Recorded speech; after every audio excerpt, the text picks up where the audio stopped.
Barrister Vishwanath Biharipur के प्रतापनाथ सरकारी वकील थे। पैसों के लिए वे किसी भी केस का रुख पलट सकते थे। विश्वनाथ उनका इकलौता बेटा था जो इंग्लैंड से वकालत पास करके बिहारीपुर अपने पिता के पास वापस लौट रहा था ताकि पिता के कार्य में हाथ बटा सके। मेरे जाने के बाद बिहारीपुर ने बहुत तरक्की की है। फिर एक तांगे द्वारा वह अपने घर पहुंचा। बिहारीपुरी नहीं, पिताजी ने भी बहुत तरक्की कर ली लगती है। विशु बेटे, पिताजी। फिर अगले दिन, विशु बेटे फ़ौरन तैयार हो जाओ, आज तुम मेरे साथ अदालत चलोगे। जी बहुत अच्छा पिताजी। हालांकि आज का केस मेरे लिए कोई महत्वपूर्ण नहीं है, पर तुम्हारा यह प्रथम अनुभव होगा। जी। अदालत की कार्रवाई आरंभ हुई। सरकारी वकील मिस्टर देश पांडे चीख चीख कर कह रहे थे, यह एक सीधा साधा केस है मिलॉर्ड। हत्यारे मोहन भंडारी ने चंद रुपयों की खातिर अपने दोस्त अशोक सक्सेना का कत्ल कर दिया। इसे फांसी से कम सज़ा नहीं होगी। इसे साबित करने के लिए मैं अदालत में ऐसे 3 चश्मदीद गवाहों को पेश करने की इजाज़त चाहता हूँ मिलॉर्ड, जो उस समय मौका वारदात पर उपस्थित थे। इजाज़त है। मेरे पहले गवाह मकतूल अशोक सक्सेना के मकान मालिक मिस्टर आचार्य। मैं पवित्र गीता की कसम खाकर कहता हूँ कि जो कुछ कहूँगा, सच के सिवा कुछ नहीं कहूँगा। सामने कटघरे में खड़ा यह शैतान खूनी है योर ऑनर। मैंने अपनी आंखों से इसे कत्ल करते हुए देखा है। Your witness mister Pratapnath. No question milord. मेरा अगला गवाह दीपक चोपड़ा, जो न केवल मकतूल अशोक का ही दोस्त है बल्कि हत्यारे मोहन भंडारी का भी दोस्त है। नहीं वकील साहब, इस कमीने को किसी का दोस्त मत कहिए। यह तो दोस्ती के नाम पर एक बदनुमा दाग है, दरिंदा है, हत्यारा है ये। इसने मेरी आंखों के सामने ही मेरे सबसे प्यारे दोस्त का कत्ल कर दिया। जज साहब, अदालत मौका वारदात की घटना तफसील से सुनना चाहती है। घटना 20 जनवरी की शाम 6 बजे की है जज साहब, जब मोहन ने मुझसे कहा, यार दीपक, आज मैं सोचता हूँ कि अशोक का सारा कर्ज अदा कर दूँ। ये तो बड़ी अच्छी बात है, लेकिन तुम्हें मेरे साथ चलना होगा, वरना शर्म से मैं अशोक का सामना भी न कर पाऊँगा। मुझे कोई एतराज़ नहीं। हम लोग एक रिक्शा लेकर अशोक सक्सेना के घर पहुँचे। अरे तुम आओ, भीतर आओ। भीतर पहुंचकर मोहन ने दरवाज़ा बंद कर दिया और फिर क्षमा मांगते हुए बोला, देरी से रुपये लौटाने आया हूँ अशोक, आशा है तुम बुरा नहीं मानोगे। कैसी बातें कर रहे हो मोहन, तुम लौटा रहे हो यही बहुत है। अचानक, बहुत अचानक मोहन ने कमर में घुसी हुई एक तेज़ धार गुप्ती निकाली और ये ले, तेरा सारा कर्ज चुकता हो गया। खचाक! मोहन! गुप्ती के एक ही वार से अशोक चीखता हुआ ज़मीन पर गिर पड़ा। मोहन पुनः वार करने के लिए उसकी तरफ लपका, लेकिन ये क्या कर रहे हो मोहन? क्या पागल हो गए? मैं तुम्हें ऐसा नहीं करने दूंगा। वाह वाह, हट जाओ, इसका कत्ल मेरा सारा कर्ज चुका सकता है। और जुनून में भरा मोहन पुनः मरणासन हो चुके अशोक पर वहशियों के समान टूट पड़ा। तब तक मिस्टर आचार्य भी नीचे आ चुके थे। कमरे का दृश्य देखते ही वे चिल्लाए, ये क्या हो रहा है? ओ खून! तुमने खून कर दिया कमीने हत्यारे! मिस्टर आचार्य ने लपक कर दरवाज़ा बाहर से बंद कर दिया। मैं तुझे फरार नहीं होने दूंगा हत्यारे। तभी मैंने एक गुलदान उठाकर मोहन के सिर पर दे मारा। कमीने, तो उसकी पीठ में छुरा घोंपकर भागने नहीं दूंगा मैं तुझे। और जज साहब, इस प्रकार इस शैतान ने इंसानियत को ही नहीं, दोस्ती को भी जलील किया। ऐसे राक्षस को सरेआम फांसी दे देनी चाहिए। It's your witness mister Pratapnath. No question. मेरा तीसरा अहम व महत्वपूर्ण गवाह शेरू, जो बोल नहीं सकता लेकिन जिसकी गवाही के पश्चात अदालत को और किसी गवाही या सबूत की आवश्यकता नहीं होगी, ये मेरा दावा है। शेरू अदालत में उपस्थित हो। और शेरू को देखते ही अदालत में खलबली मच गई। पाँव पाँव! अरे एक कुत्ता! कुत्ता कैसे देगा गवाही? ये वो सबूत है विशु बेटे, जो इस मोहन भंडारी को कहीं का नहीं रखेगा। कुत्ता? क्या आप भी समझते हैं कि ये मोहन भंडारी हत्यारा है? मेरे समझने या ना समझने से क्या होता है, जब सबूत व हालात भंडारी को ही हत्यारा साबित कर रहे हैं। मेरा तीसरा गवाह यही है मिलॉर्ड। यह मकतूल का पालतू कुत्ता शेरू है, जो कातिल को पहचानता है। इसकी आंखों पर चढ़ी पट्टी उतारते ही अपने स्वामी के कातिल की ओर भागेगा। शेरू की आंखों से पट्टी उतारे जाते ही और अचानक गुर्राता हुआ वो मोहन भंडारी वाले कटघरे की ओर दौड़ा। अगले ही पल अदालत में सनसनी फैल गई, जब क्रोध से पागल भयानक ढंग से गुर्राता हुआ शेरू मोहन भंडारी पर कूद पड़ा। पाँव पाँव कर! बचाओ, मुझे इस भयानक कुत्ते से बचाओ! अरे बड़ी मुश्किल से फिर शेरू को बस में किया गया। इस कुत्ते को अदालत कक्ष से बाहर ले जाया जाए। कुत्ते को अदालत कक्ष में पेश करने की माफ़ी चाहता हूँ मिलॉर्ड, लेकिन आपने देख ही लिया कि उसे यहाँ लाना ज़रूरी था। Any question mister defence lawyer? मुझे कुछ नहीं कहना मिलॉर्ड। तभी लंच ब्रेक की घोषणा की गई और अदालत कुछ घंटों के लिए मुलतवी कर दी गई। प्रतापनाथ के चैम्बर में 2 प्लेट टोमेटो सूप और चिकन बिरयानी ले आओ। देख लेना मोहन भंडारी को फांसी ही होगी, क्योंकि यह पूर्व नियोजित कत्ल है, यानी कि आईपीसी की धारा 302 के तहत। लेकिन पिताश्री, मैं देख रहा हूँ कि बचाव पक्ष का वकील होते हुए भी आप उसे बचाने की कोई चेष्टा नहीं कर रहे। मैं चाहूँ तो उसे हत्यारा होने के बावजूद भी बचा सकता हूँ, लेकिन क्यों बचाऊँ? उसकी एवज में मुझे तो कुछ नहीं मिलने वाला ना। मैं एक सरकारी वकील हूँ। सरकार ने मुझे मोहन भंडारी का वकील नियुक्त किया है। अरे राम, ये क्या लिया है? ये मैं बताता हूँ। कौन हो तुम और ये सब क्या है? मैं मोहन भंडारी का बड़ा भाई सोहन भंडारी हूँ। वकील साहब, मेरे भाई को फांसी से अब आप ही बचा सकते हैं। मैंने बड़ी मुश्किल से इन रुपयों का इंतज़ाम किया है। क्या बक रहे हो? जानते नहीं रिश्वत देने की क्या सज़ा है? उठाओ अपना रुपया और शांत हो जाओ विश्वनाथ। लेकिन पिताजी, ये आदमी। आप जाइए सोहन भंडारी जी, समझिए आपका काम हो गया। अब इस दुनिया की कोई अदालत मोहन भंडारी को कातिल साबित नहीं कर सकती। थैंक यू वकील साहब, और हाँ, इसे पेशगी ही समझिएगा। लंच ब्रेक के पश्चात अदालत की कार्रवाई पुनः आरंभ हुई। सारा केस खुली किताब के समान है मिलॉर्ड। इस शख्स ने बड़ी बेरहमी के साथ अपने दोस्त का कत्ल किया है। मैं अदालत से मुजरिम को सख्त सज़ा देने की दरख्वास्त करूंगा। That's all your honour. Objection milord, अभी केस समाप्त नहीं हुआ है। मैं चाहूँगा कि अभियुक्त को मुजरिम या कातिल जैसे शब्दों से संबोधित न किया जाए। Objection sustained. अगर मेरे काबिल दोस्त मिस्टर देशपांडे को कोई आपत्ति ना हो तो मैं सभी गवाहों को एक बार फिर गवाहों के कटघरे में बुलाना चाहूँगा। मुझे भला क्या आपत्ति हो सकती है? सबसे पहले गवाह मिस्टर आचार्य। हाँ तो मिस्टर आचार्य, 20 जनवरी की शाम आपने क्या देखा? यही कि ये शख्स गुप्ती से मेरे किराएदार पर वार कर रहा था। गुप्ती से वार कर रहा था या कर चुका था? कर चुका था। गुप्ती की मूठ इसके हाथों में थी, वह फल अशोक के सीने में। मेरे चीखने पर यह चौंक कर पलटा। आप उस वक्त नीचे क्या करने आए थे? मैं मकतूल की चीख सुनकर वहाँ गया था। पॉइंट नोट किया जाए मिलॉर्ड। अब आप जा सकते हैं। जी। अगले गवाह मिस्टर दीपक चोपड़ा। कत्ल आपकी आंखों के सामने हुआ? जी हाँ। आपका क्या ख्याल है मिस्टर दीपक चोपड़ा? क्या मोहन भंडारी हत्या की योजना बनाकर ही मकतूल के घर पहुंचा था? जी हाँ, वरना वह अचानक बिना किसी बात के अशोक पर हमला न कर देता। पॉइंट नोट किया जाए मिलॉर्ड कि अगर अभियुक्त मोहन भंडारी इरादतन कत्ल करने ही अशोक सक्सेना के घर गया तो फिर वह मिस्टर दीपक को साथ लेकर क्यों गया?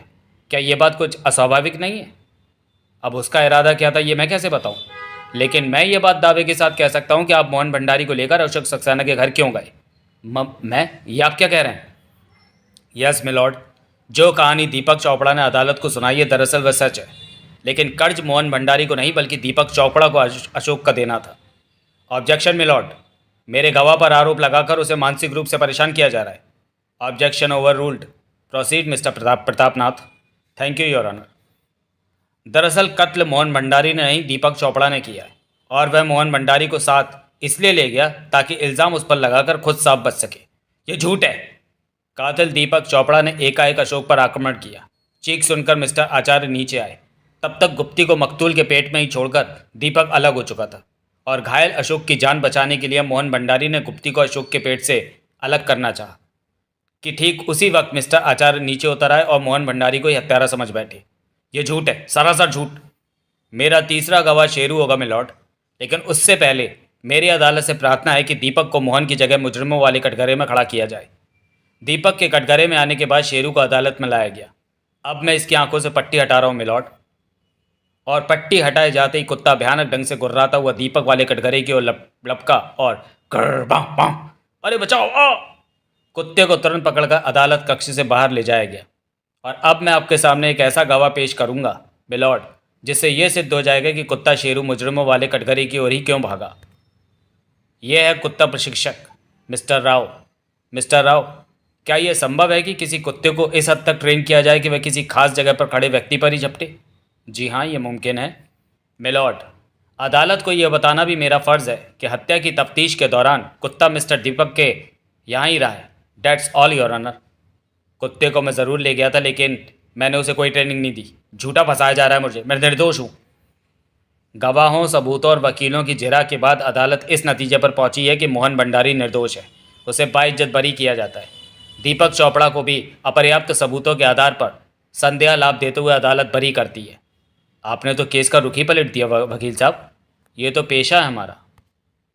लेकिन एक बात समझ में नहीं आई कि कुत्ता पहले मोहन और फिर दीपक पर क्यों झपटा। यही तो इंसान और जानवर में फ़र्क है मिस्टर सोहन, बुद्धि का फ़र्क। दरअसल कुत्ते ने अशोक पर मोहन को ही झपटते देखा था, लेकिन चूंकि दीपक ने मोहन के साथ छीना झपटी की थी, अतः वह भी कुत्ते की निगाहों में आ गया था। सो वह उसे कातिल का साथी समझ बैठा और यही सोचकर मैंने अदालत में कुत्ते का मुंह दीपक वाले कटघरे की ओर करके छोड़ा था।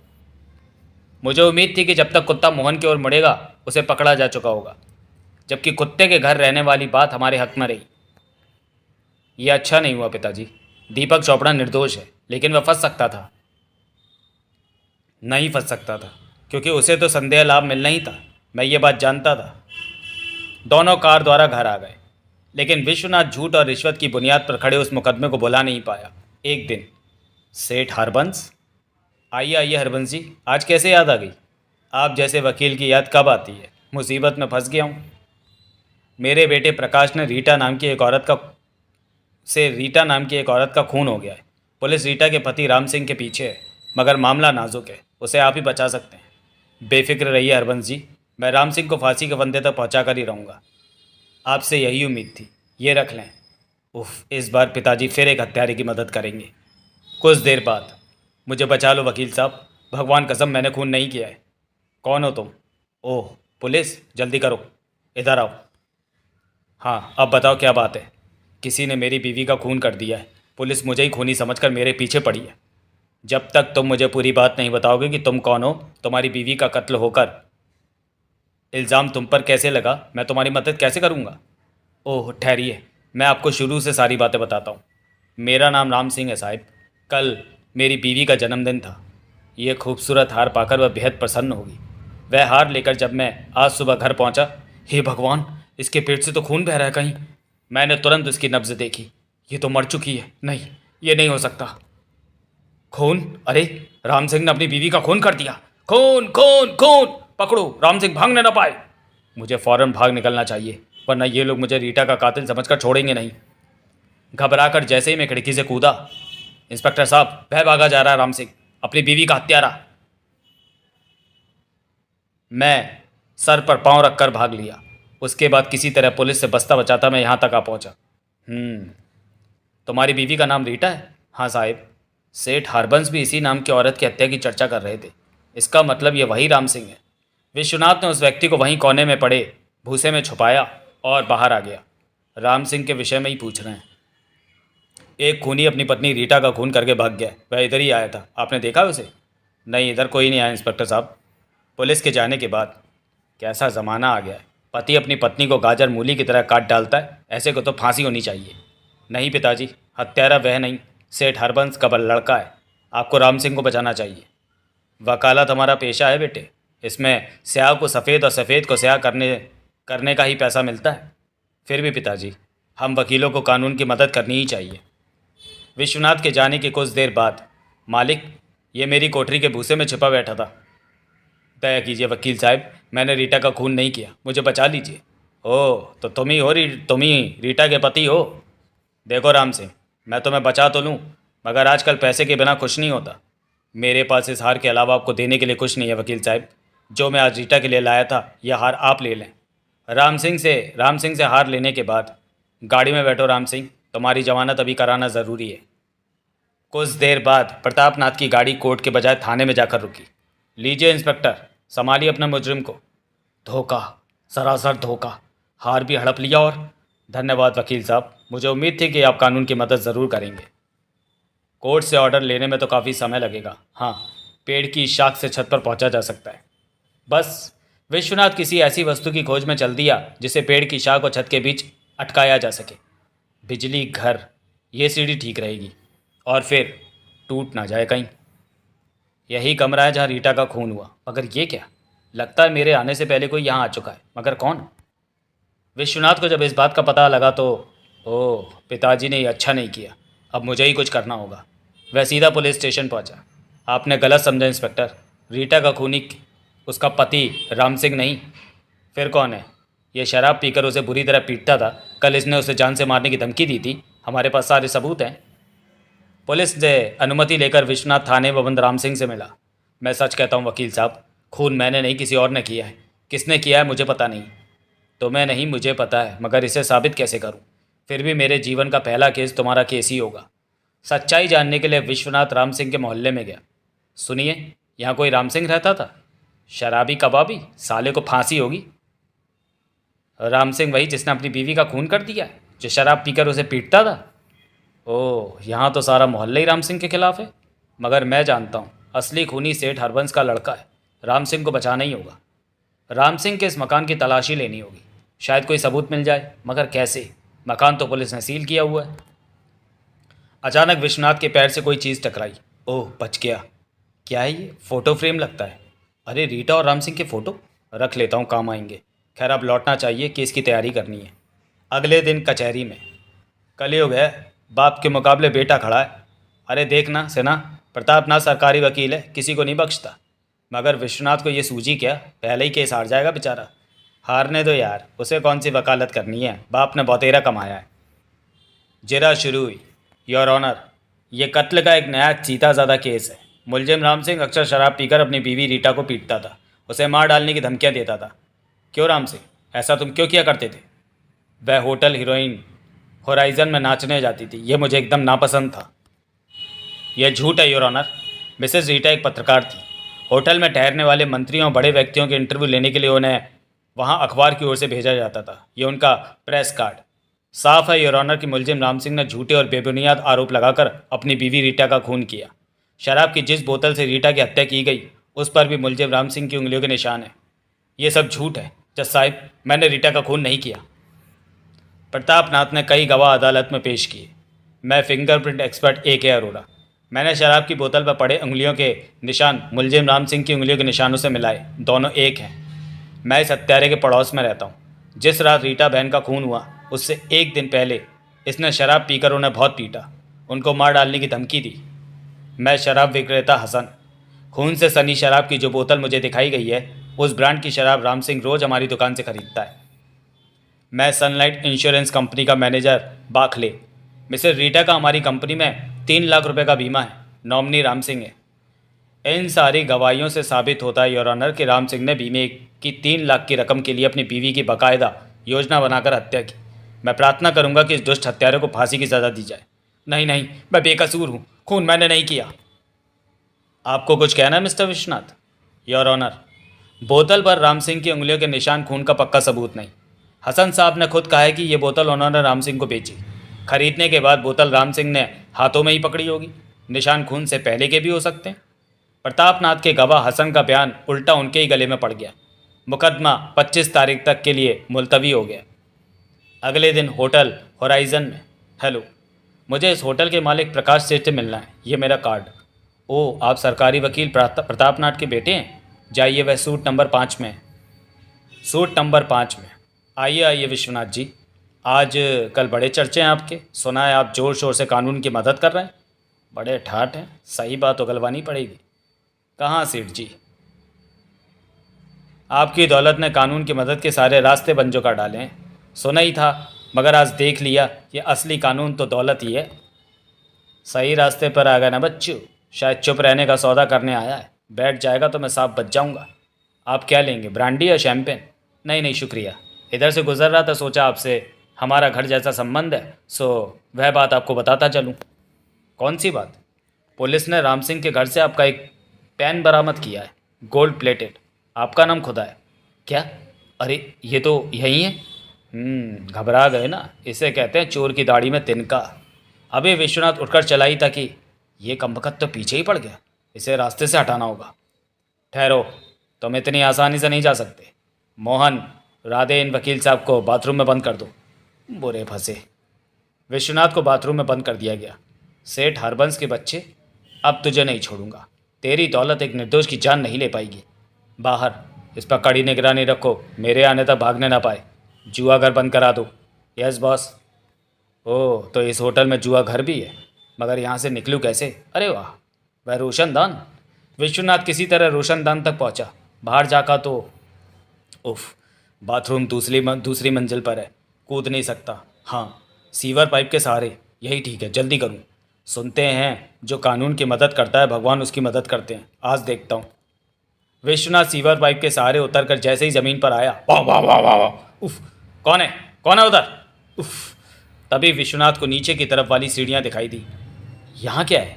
वह सीढ़ियों से उतरता हुआ नीचे आ गया। जल्दी करो, पुलिस आ रही है, जुआ घर बंद करना है, बॉस का हुक्म है। तभी दो जुआरियों के मुख से रीटा व राम सिंह के बारे में सुनकर विश्वनाथ के कान खड़े हो गए। विष्णु, तुम्हें पता है राम सिंह रीटा के खून के जुर्म में पकड़ा गया? मगर यार, जिस रात रीटा का खून हुआ उस रात को तो वह सारी रात मेरे साथ पीता रहा था, सईद के अड्डे पर। सईद का अड्डा? विश्वनाथ उन दोनों के साथ ही बाहर की ओर चल पड़ा। गेट पर बदमाश मोहन खड़ा है, मुंह फेर लूं, किंतु गेट पर आती, ए तुम कौन? चुप! और अगले ही पर, पकड़ो पकड़ो, चोर चोर! देखते ही देखते 3 मोटरसाइकिल सवार विश्वनाथ के पीछे थे। अचानक विश्वनाथ ने देखा, सईद का अड्डा, बस यहीं घुस जाऊं। कौन हो तुम? इस तरह घबराए हुए क्यों? कुछ नहीं सईद मियाँ, इधर आइए। अंदर कोठरी में मैं राम सिंह का वकील हूँ। कुछ गुंडे मुझे मारने के लिए मेरा पीछा कर रहे हैं। घबराओ मत, मैं उन्हें देखता हूँ। राम सिंह निर्दोष है। उस दिन सारी रात वह यहीं रहा था। जैसे ही वह कोठरी से बाहर आया, ए बुड्ढे, कहाँ है वह आदमी? पता नहीं तो। कौन आदमी? यहाँ कोई नहीं आया। बताता है या नहीं? भगवान कसम टांगे तोड़ दूंगा। मैं नहीं जानता। तुम दोनों इस कोठरी की तलाशी लो, मैं इसी के पास हूँ। आओ। Yes boss. किंतु कोठरी में यहाँ तो कोई नहीं। ये देखो, कोठरी की दीवार टूटी है, लगता है वह भाग गया। जल्दी बाहर चलो। वह भाग गया बॉस, कोठरी की दीवार टूटी है। ओह नो, या अल्लाह! वे तीनों गुंडे भागकर बाहर आ गए। वह बाहर की ओर ही गया होगा, जल्दी करो। शीघ्र ही उन्होंने शहर जाने वाली सड़क पर विश्वनाथ को देख लिया। थाए थाए! बाप रे, ये तो आप पहुंचे। अब क्या होगा? अब क्या होगा? क्या बैरिस्टर विश्वनाथ उन गुंडों से पीछा छुड़ा सकेगा? क्या राम सिंह को वह फांसी के फंदे से बचा सकेगा? क्या रीटा का असली कातिल पकड़ा जाएगा? इंसाफ की लाठी। कहानी की शुरुआत होती है मोहन भंडारी द्वारा की गई हत्या के मुकदमे से। मोहन भंडारी नाम का यह शैतान हत्यारा है मिलॉर्ड। विश्वनाथ के पिता प्रतापनाथ मोहन की ओर से बचाव पक्ष के वकील नियुक्त की होती हुए थे। प्रतापनाथ केस का रुख पलटकर मोहन भंडारी को साफ बचाते हुए उसके दोस्त दीपक चोपड़ा को फंसाने की चेष्टा करते हैं। हत्यारा मोहन भंडारी नहीं, दीपक चोपड़ा है। यह झूठ है। और इस प्रकार वे एक हत्यारे को बचाने में कामयाब होते हैं। आपने तो कमाल कर दिया वकील साहब, केस का रुख ही पलट दिया। यही तो हमारा पेशा है। सरेआम कानून के धज्जे उड़ते देख विश्वनाथ को सख्त ऐतराज़ होता है। लेकिन दीपक चोपड़ा के लिए आपका ये कदम खतरनाक था पिताजी। हम जानते थे उसे संदेह लाभ मिलेगा। इस घटना के दूसरे दिन प्रतापनाथ फिर एक बेगुनाह को हत्यारा साबित करना चाहते हैं। अरे हरबंस जी, आप बेफिक्र रहिए, मैं राम सिंह को फांसी के फंदे तक पहुंचा कर ही रहूँगा। प्रकाश पर कोई आंच नहीं आ सकती। आपसे यही उम्मीद थी। ये रुपये रख लें।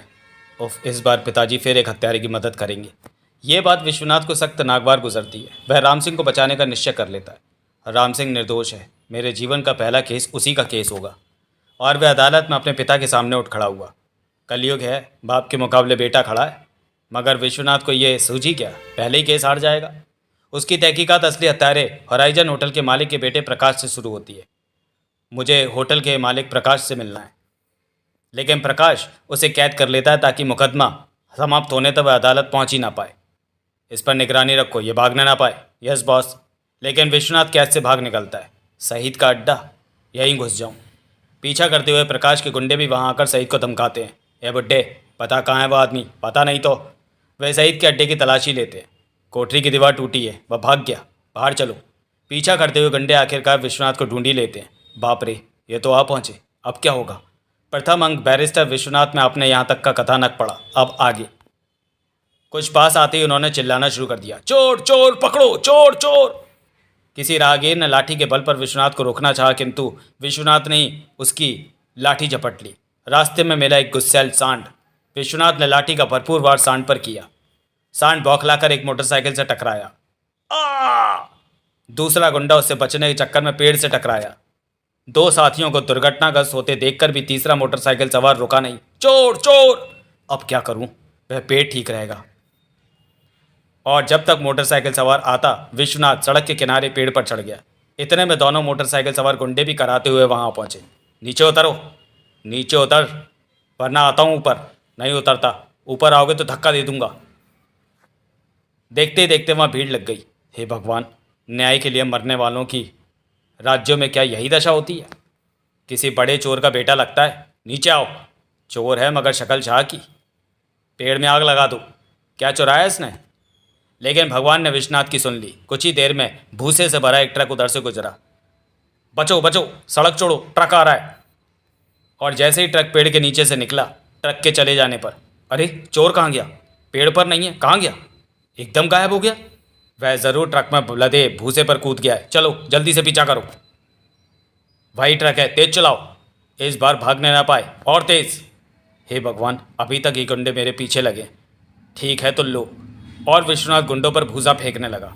बाप रे, गया आग में। हाय आए थाए थाए, अच्छी अच्छी, आए मरा। फटाक।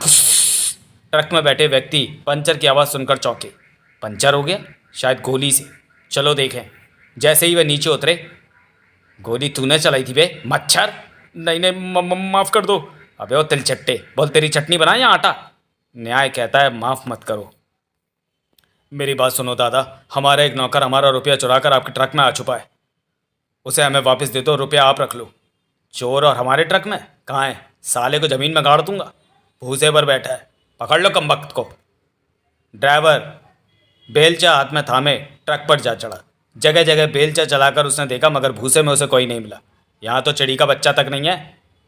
अभी तक तो वहीं था, शायद उधर भाग गया उतर कर। ठहर, अभी बताते मैं किधर गया।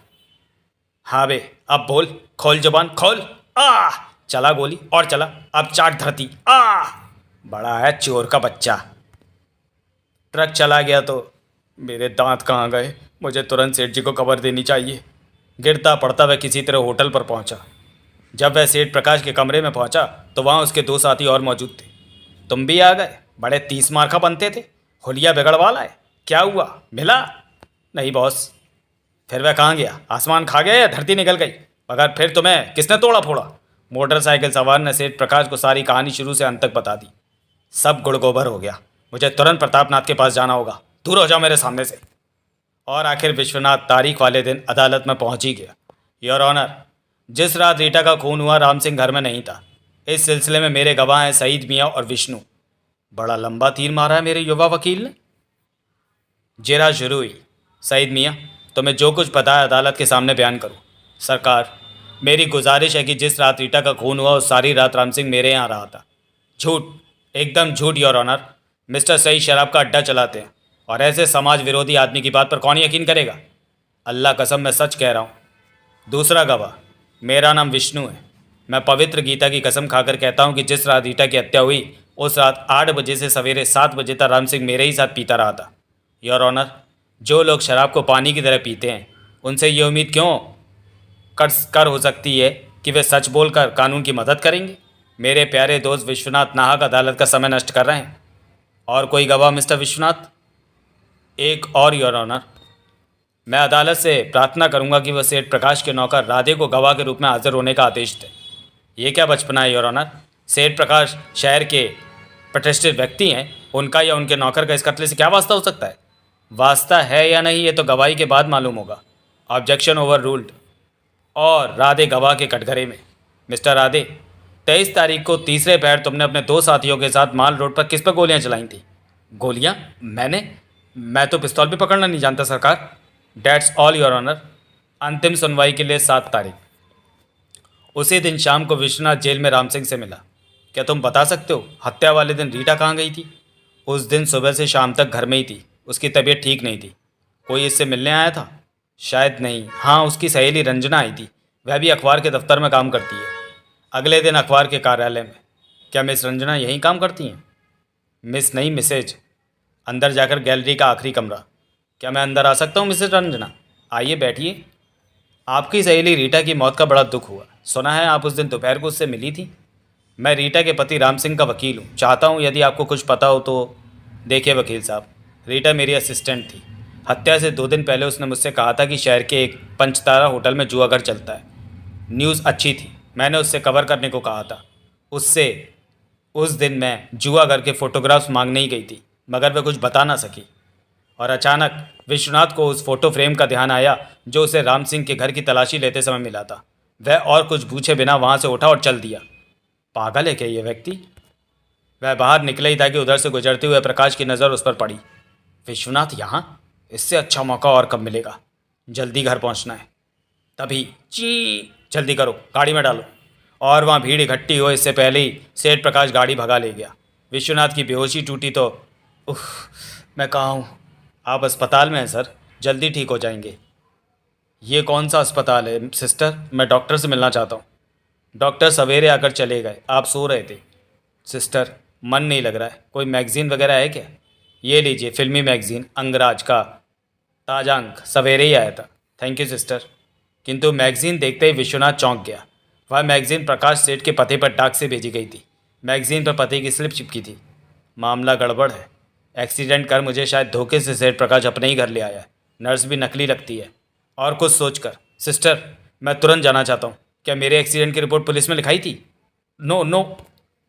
विश्वनाथ जैसे ही गिरता पड़ता दरवाजे तक पहुंचा, नर्स ने सिग्नल की घंटी बजा दी। रुको रुको। घंटी का कनेक्शन सेठ प्रकाश के कमरे में था। खतरा?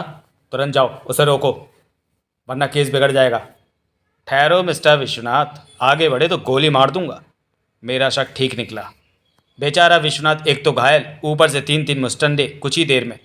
खबरदार जो यहाँ से भागने की कोशिश की, जहाँ मैंने रीटा को बचाया वहीं तुम्हें पहुँचा दूंगा, समझे विश्वनाथ वकील? वकील साहब, आपका छुटकारा अब केस खत्म होने पर ही होगा। यानी राम सिंह को फांसी लटकने के बाद? कौन राम सिंह? कहीं मेरी सहेली का भाई तो नहीं?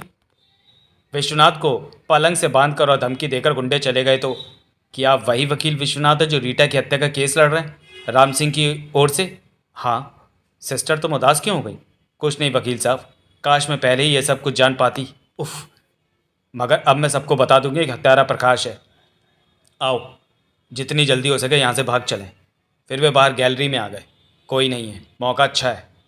और उस अवसर का लाभ उठाकर वे दोनों उस कमरे से निकलकर गैलरी के अंतिम कमरे में आकर छिप गए। हमें इस काठ कबाड़ के पीछे छिप जाना चाहिए। हाँ, वे हमें उस कमरे में ना पाकर जैसे ही हमारी तलाश में बाहर जाएंगे, हम पिछले रास्ते से निकल भागेंगे। और हुआ भी ऐसे ही। अरे कहाँ गए? बॉस बॉस, वे लोग भाग गए। ओह, उसने आखिर रोजी को भी फुसला लिया। जल्दी जाओ, उन्हें ख़त्म कर दो, अभी दूर नहीं गए होंगे। वे लोग जा रहे हैं।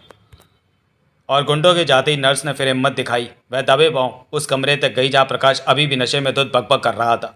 नर्स ने तेजी के साथ वह कमरा बंद कर बाहर से सांकल चढ़ा दी। प्रकाश अपने से दूर जा चुके गुंडों को पुकारता रहा और नर्स विश्वनाथ के साथ प्रकाश के बेडरूम में आ गई। यह प्रकाश के सोने का कमरा है, शायद यहाँ कोई सबूत, उसी की तलाश है। पत्र? ओह, ये तो डैडी का है। हरबंस जी, मुबारक हो, राम सिंह को पुलिस के हवाले कर दिया है, अब कोई डर नहीं। पत्रवाहक के साथ 50,000 रुपये नकद भिजवा दें। ओह, डैडी ने सारी दौलत इसी तरह कमाई है, रख लूँ, काम आएगा। वकील साहब, ये लेडीज़ बैग रीटा का है, इस पर कार्ड लगा है, ये यहाँ कैसे? तभी लॉन में उन्हें किसी गाड़ी के रुकने की आवाज़ सुनाई दी। वे दोनों तुरंत पिछले दरवाजे से निकलकर बाहर आ गए। अब हमें जल्दी से जल्दी घर पहुँचना चाहिए। टैक्सी।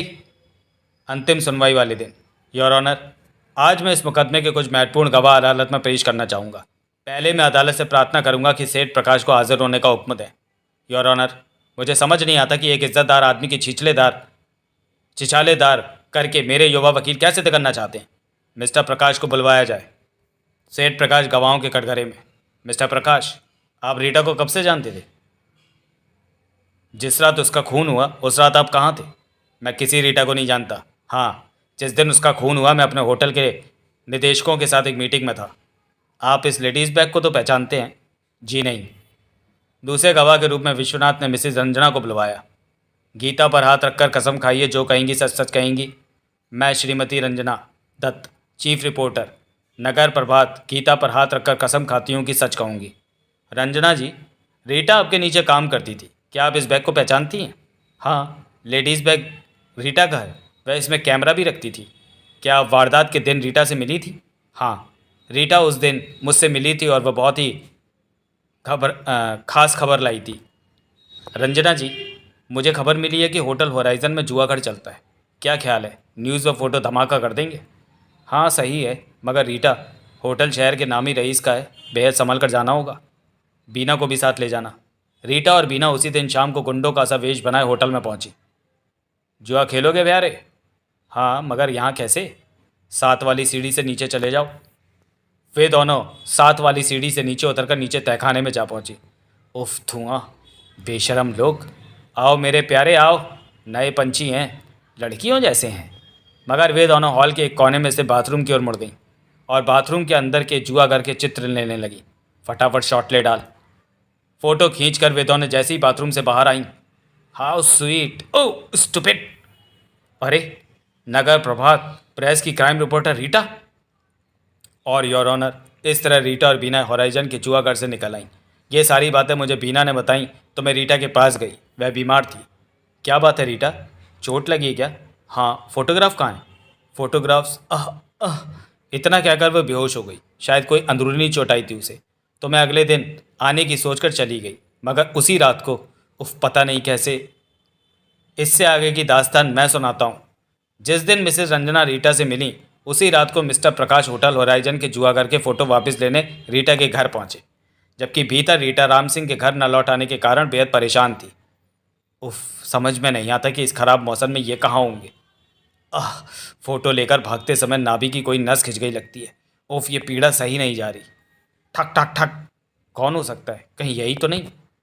लेकिन जब रीटा ने उठकर खिड़की से बाहर झांका, हे भगवान, ये तो प्रकाश है। प्रकाश को वहां देखते ही रीटा के बदन में सनसनी सी दौड़ती चली गई। ये होटल होराइजन के फोटोग्राफ्स लेने ही आया होगा। मुझे यहाँ से भाग निकलना चाहिए। इस ख्याल मात्र से उसके रोंगटे खड़े हो गए। बुरी तरह से बेचैन हुई बड़बड़ा उठी वह। लेकिन कैसे कैसे भागूं? बाहर तो वह दरिंदा खड़ा है। और तभी बाहर से दरवाज़ा तोड़ा जाने लगा। ठाक ठाक ठड़ाम। भीतर घुसते ही प्रकाश खूनी भेड़िए के समान गुर्राया। लाओ, वे फोटोग्राफ्स मेरे हवाले कर दो रीटा। फोटोग्राफ्स? कैसे फोटोग्राफ्स? इतनी भोली मत बनो रीटा। मैं जानता हूँ वे फोटोग्राफ्स अब भी तुम्हारे पास हैं। लाओ, वरना याद रखो, मैं बड़ा खतरनाक आदमी हूँ। तुम्हारा खून भी कर सकता हूँ। नहीं, मेरे पास वे फोटोग्राफ्स नहीं है। तो तुम ऐसे नहीं मानोगी। ठीक है, तुम्हारा कत्ल करने के बाद भी मैं फोटोग्राफ्स ढूंढ लूँगा। नहीं, खच, ये लो, मरो। उसके बाद उसने रीटा के घर का कोना कोना छान मारा। न जाने कमबख्त ने फोटोग्राफ्स कहाँ छुपाए हैं। और अचानक, ओह, ये रीटा का पर्स। अभी उसने पर्स उठाई ताकि, रीटा, कोई आ रहा है, शायद राम सिंह। वह खिड़की से कूदा और अपनी कार की तरफ बढ़ गया। फ़ोटो इसी पर्स में होने चाहिए। कार में बैठते ही उसने तूफान के समान कार को दौड़ा दिया। एकदम बकवास योर ऑनर। मेरे प्यारे वकील विश्वनाथ कहानी बहुत अच्छी गढ़ लेते हैं। इन्हें पूरी बात कहने दीजिए। योर ऑनर, चूँकि मिस्टर प्रकाश ने हाथों में दस्ताने पहने हुए थे, इसलिए बोतल पर उनकी उंगली के निशान नहीं बने। मिस्टर प्रकाश उसका बैग उठाकर भाग आए। मगर योर ऑनर, बैग में फ़ोटोग्राफ्स थे ही नहीं, क्योंकि फ़ोटोग्राफ्स मेरे पास हैं। मेरे इज्जतदार दोस्त के साथ सरासर नाइंसाफ़ी हो रही है योर ऑनर। इस बात का सबूत पेश करने के लिए वकील विश्वनाथ से कहा जाए। रीटा के इस बैग पर मिस्टर प्रकाश की उंगलियों के निशान हैं। यह रही फिंगरप्रिंट्स विशेषज्ञ की रिपोर्ट। और ये बैग मैंने मिस्टर प्रकाश के घर से बरामद किया है। उसके बाद, रंजना जी, क्या आप बीना जी को अदालत में पेश कर सकती हैं? Sorry your honour. इस घटना के बाद से बीना ना ऑफिस आई और ना वह घर पर है योर ऑनर। हालांकि होटल होराइजन के जुए घर के फोटोग्राफ्स और रीटा के बैग पर मिस्टर प्रकाश की उंगलियों के निशान से सारा मामला साफ हो जाता है, फिर भी मैं एक गवाह को और पेश करना चाहूँगा। इजाज़त है? कटघरे में नर्स। यह वह नर्स है योर ऑनर जो मिस्टर प्रकाश ने मेरी तीमारदारी पर लगाई थी। नर्स? विश्वनाथ ने मिस्टर प्रकाश द्वारा उसे गाड़ी के नीचे कुचले जाने की कोशिश की सारी कहानी सुनाकर 3 गवाह पेश किए। मैं चौराहे पर चाट बेच रहा था, तभी होटल होराइजन के मालिक की गाड़ी ने वकील साहब को टक्कर मारी और देखते देखते उन्हें उठाकर भाग गए। मिस्टर प्रकाश के साथ 2 गुंडे भी थे। प्रकाश कह रहा था कि जल्दी करो, पुलिस आने से पहले हमें रफू चक्कर हो जाना है। सरकार, ये पैसे वाला आदमी वकील साहब की जान लेना चाहता था। इन पर गुंडे राधे ने माल रोड पर गोलियां चलाई थीं।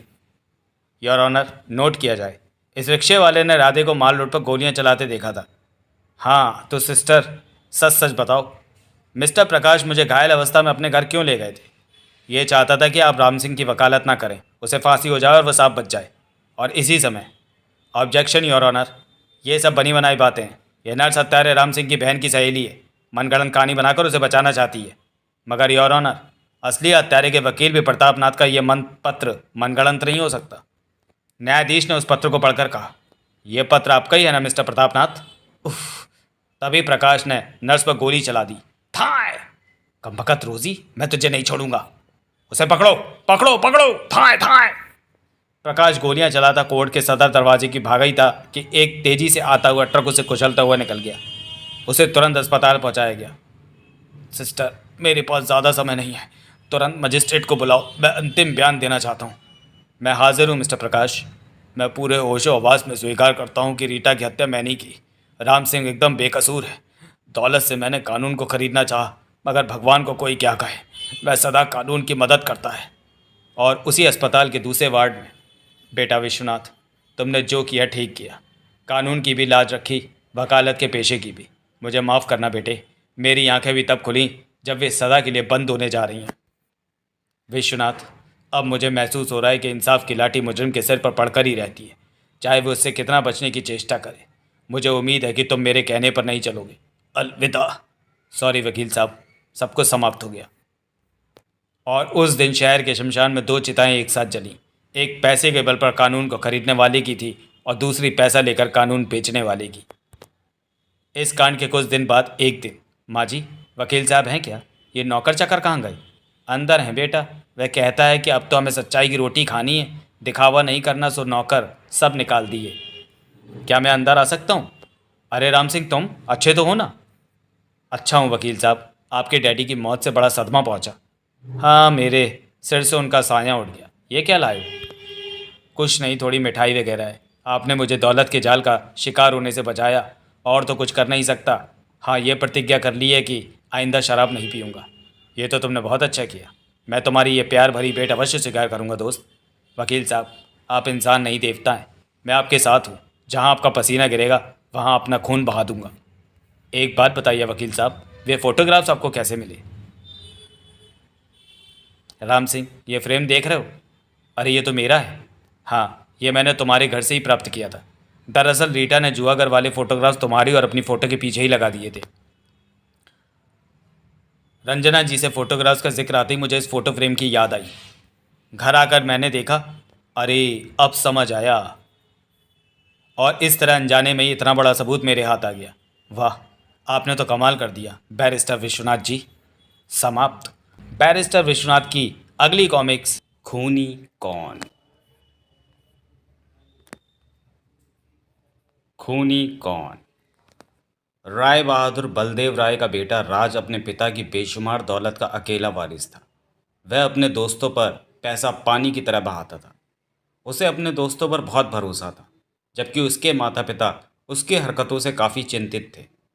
बैरिस्टर विश्वनाथ के पिता प्रतापनाथ ने अपनी बेटी आरती का रिश्ता अपने दोस्त बलदेव राय के पुत्र राज से बचपन में ही तय कर दिया था। विश्वासनाथ सॉरी विश्वनाथ इसी सिलसिले में बलदेव राय के घर आया हुआ था।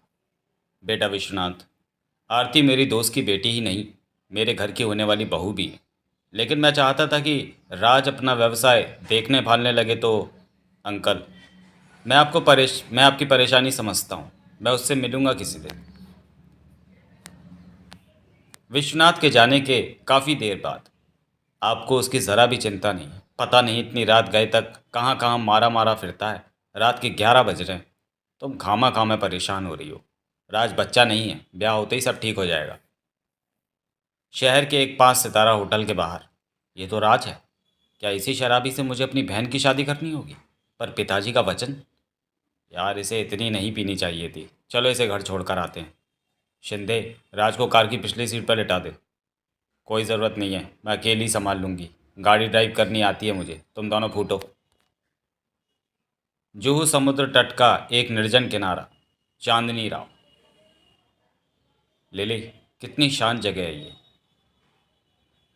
सॉरी, चांदनी रात। लिली, कितनी शांत जगह है ये। जी चाहता है रात भर यहीं तुम्हारे पास बैठा रहूं। बड़े शैतान हो तुम।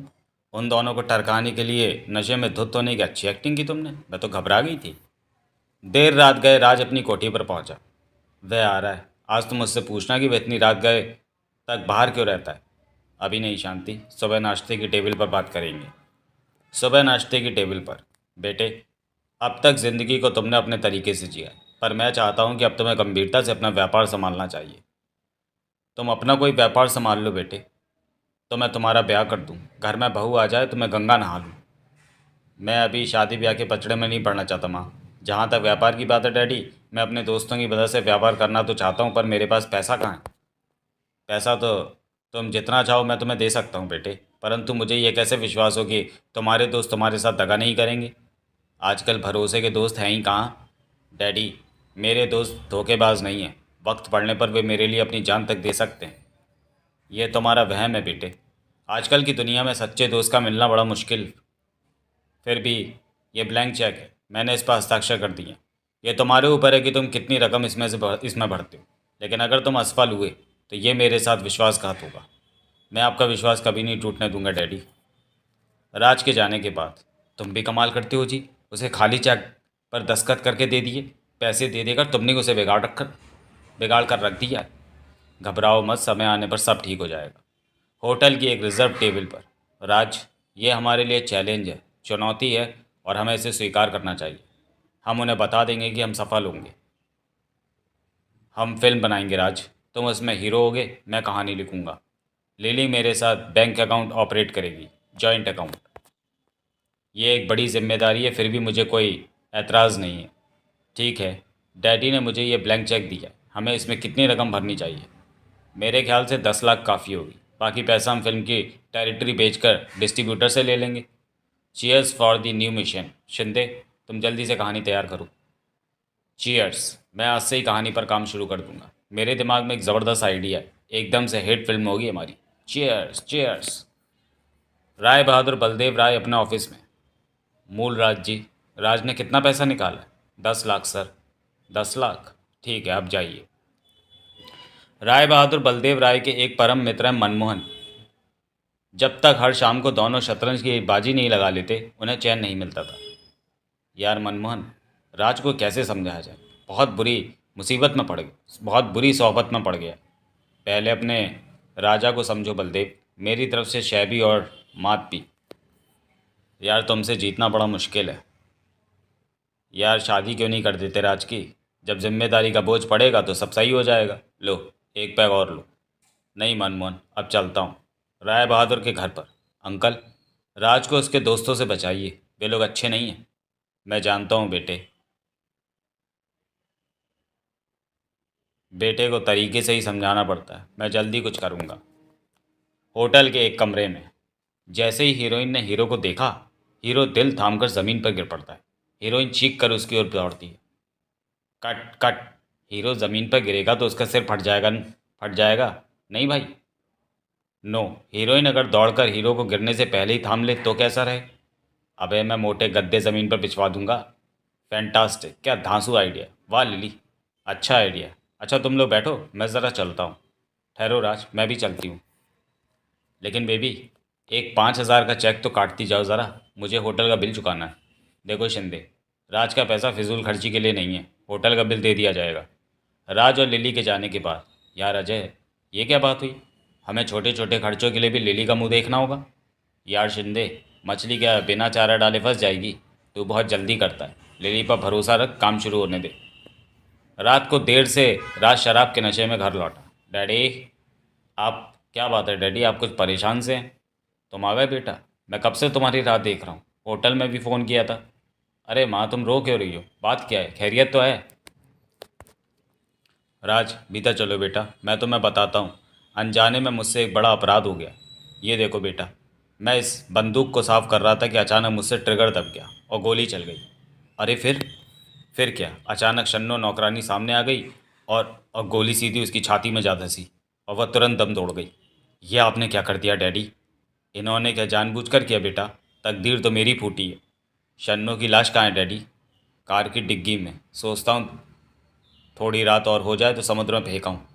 अब क्या होगा बेटा? तेरे डैडी को खून के जुर्म में फांसी हो जाएगी। रो मत माँ, हिम्मत रखो। डैडी, आप सबसे पहले ये खून साफ करिए यहाँ से। लाश को मैं ठिकाने लगाता हूँ। नहीं बेटा, किसी ने तुझे लाश के साथ पकड़ लिया तो क्या होगा? मैं तो बूढ़ा हो चला हूँ। मुझे फांसी हो भी गई तो क्या हो जाएगा? ये ठीक कहते हैं बेटा। नहीं माँ, डैडी लाश फेंकने नहीं जाएंगे। ऐसे वक्त मेरे दोस्त काम नहीं आएंगे तो फिर कब आएंगे? मुझे उन पर पूरा भरोसा है। इस बोरे में शन्नो की लाश है बेटा। आज मैंने सभी नौकरों को छुट्टी पर भेज दिया है। ठीक है, आप भीतर जाइए डैडी, मैं इसे अभी ठिकाने लगा कर आता हूँ। ज़रा होशियारी से बेटा, कोई चेक ना कर ले। आप फिक्र ना करें डैडी, आप भी मान जाएंगे कि मेरे दोस्त कैसे हैं।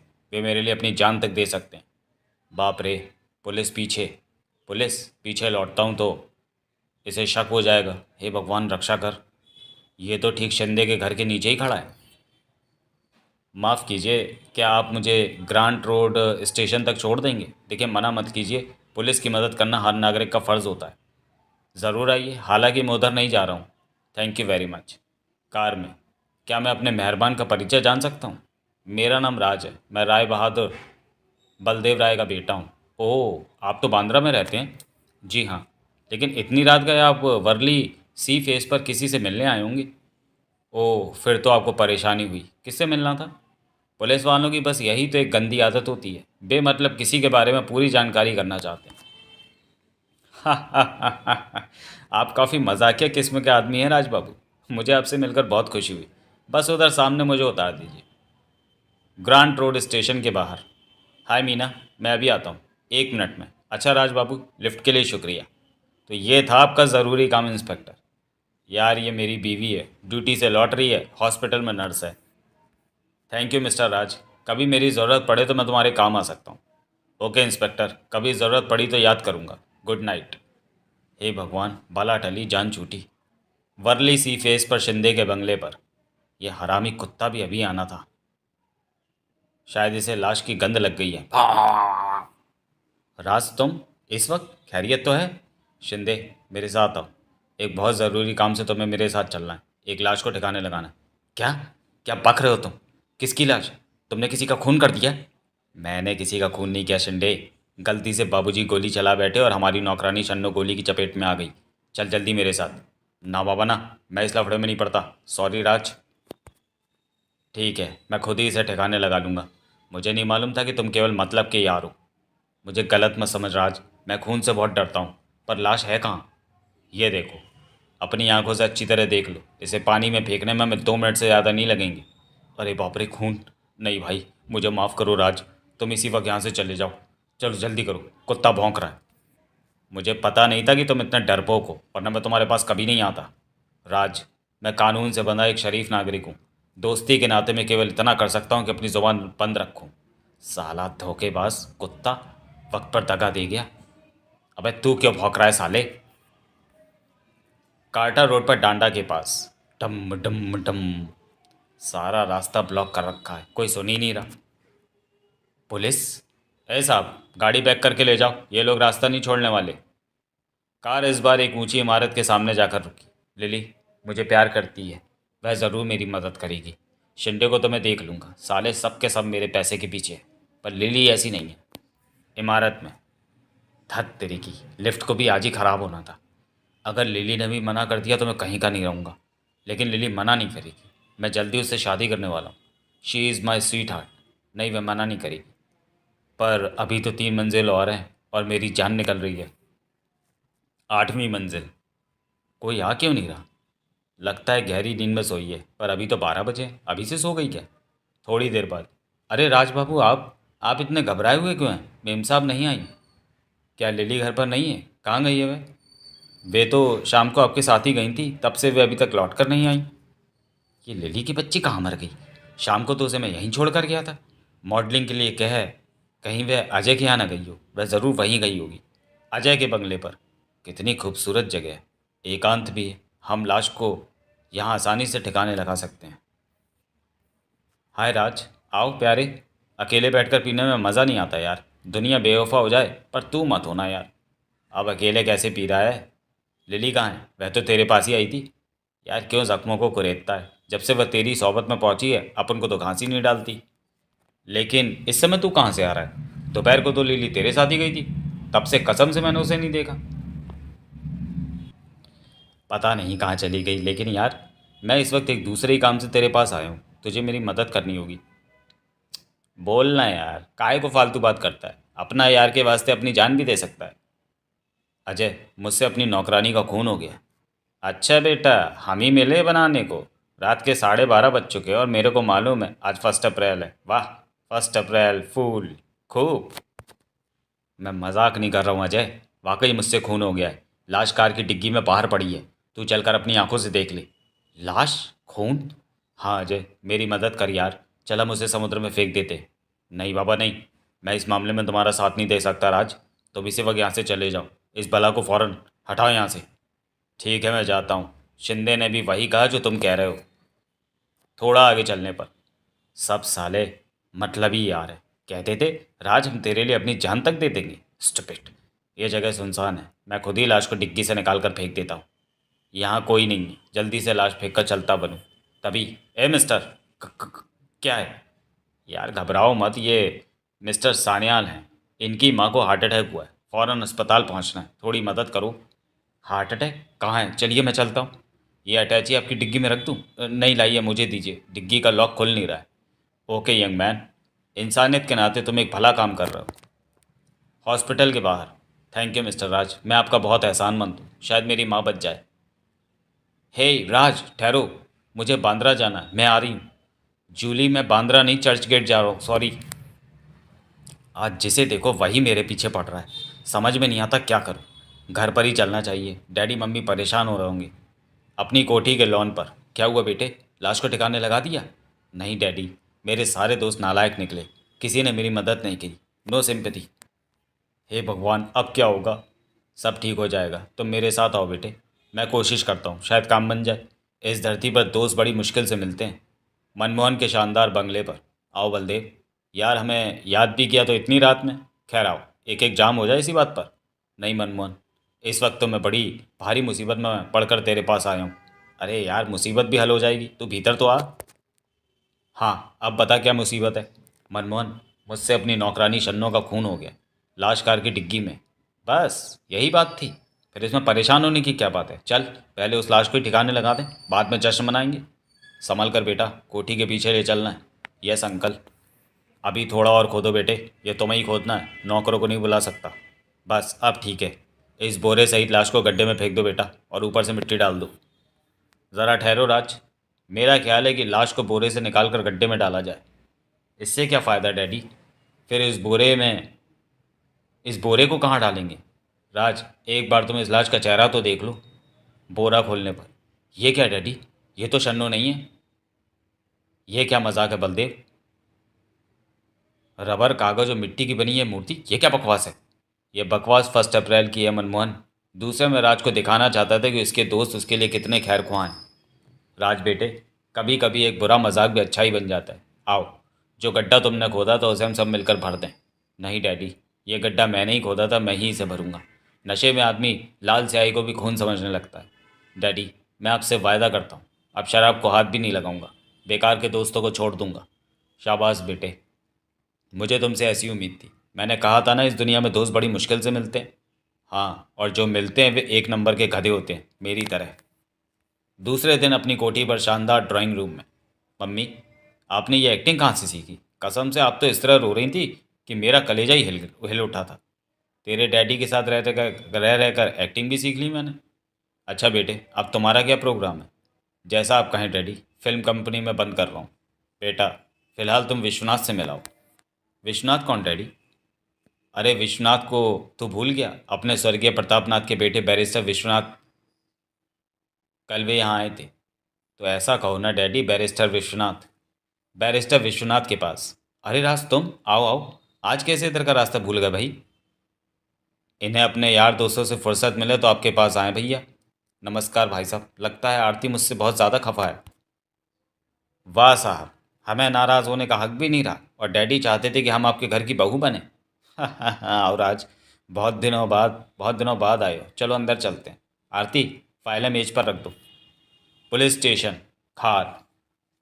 हेलो, इंस्पेक्टर वागले बोल रहा हूँ, खार पुलिस स्टेशन से। आप कौन? क्या? खून? Dead body? हाँ हाँ, अच्छा। ओ गॉड, लेकिन आप सुनिए सुनिए, आप कौन बोल रहे हैं? ओ, काट दिया फ़ोन। देश पांडे, जल्दी करो, भगवान सिंह और राम सिंह को अपने साथ ले लो, हमें इसी वक्त रेड डालनी है, hurry up. Yes sir. Manmohan का ड्राइंग रूम। आइए आइए इंस्पेक्टर साहब, आज इस बूढ़े आदमी पे कैसे नज़रें इनायत की हैं आपने? खैरियत तो है? मनमोहन साहब, हमें अभी अभी किसी ने फ़ोन पर बताया कि आपने अपने बंगले के पिछवाड़े किसी की लाश दफन की है। ओ, लगता है किसी ने आपको भी अप्रैल फूल बनाया है। आइए मैं आपको भी दिखाता हूँ कि आप किस तरह अप्रैल फूल बन गए हैं। बंगले के पिछले हिस्से में।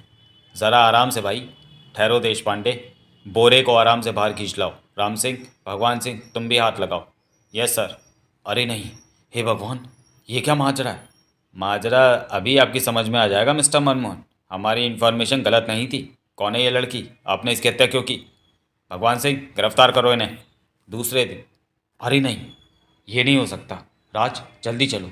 पुलिस ने मनमोहन को गिरफ्तार कर लिया। उसके बंगले के कंपाउंड में हमने जो गड्ढा खोदा था उसमें से किसी लड़की की लाश पाई गई है। लेकिन हमने तो उसमें रबड़ और कागज मिट्टी की डमी मूर्ति डाली थी। पुलिस स्टेशन में, इंस्पेक्टर साहब, ये लीजिए कोर्ट की बेल ऑर्डर्स। राय बहादुर बलदेव राय ने मिस्टर मनमोहन की जमानत कराई है। बैरिस्टर साहब, इस नौजवान से परसों रात में लिफ्ट ले चुका हूँ।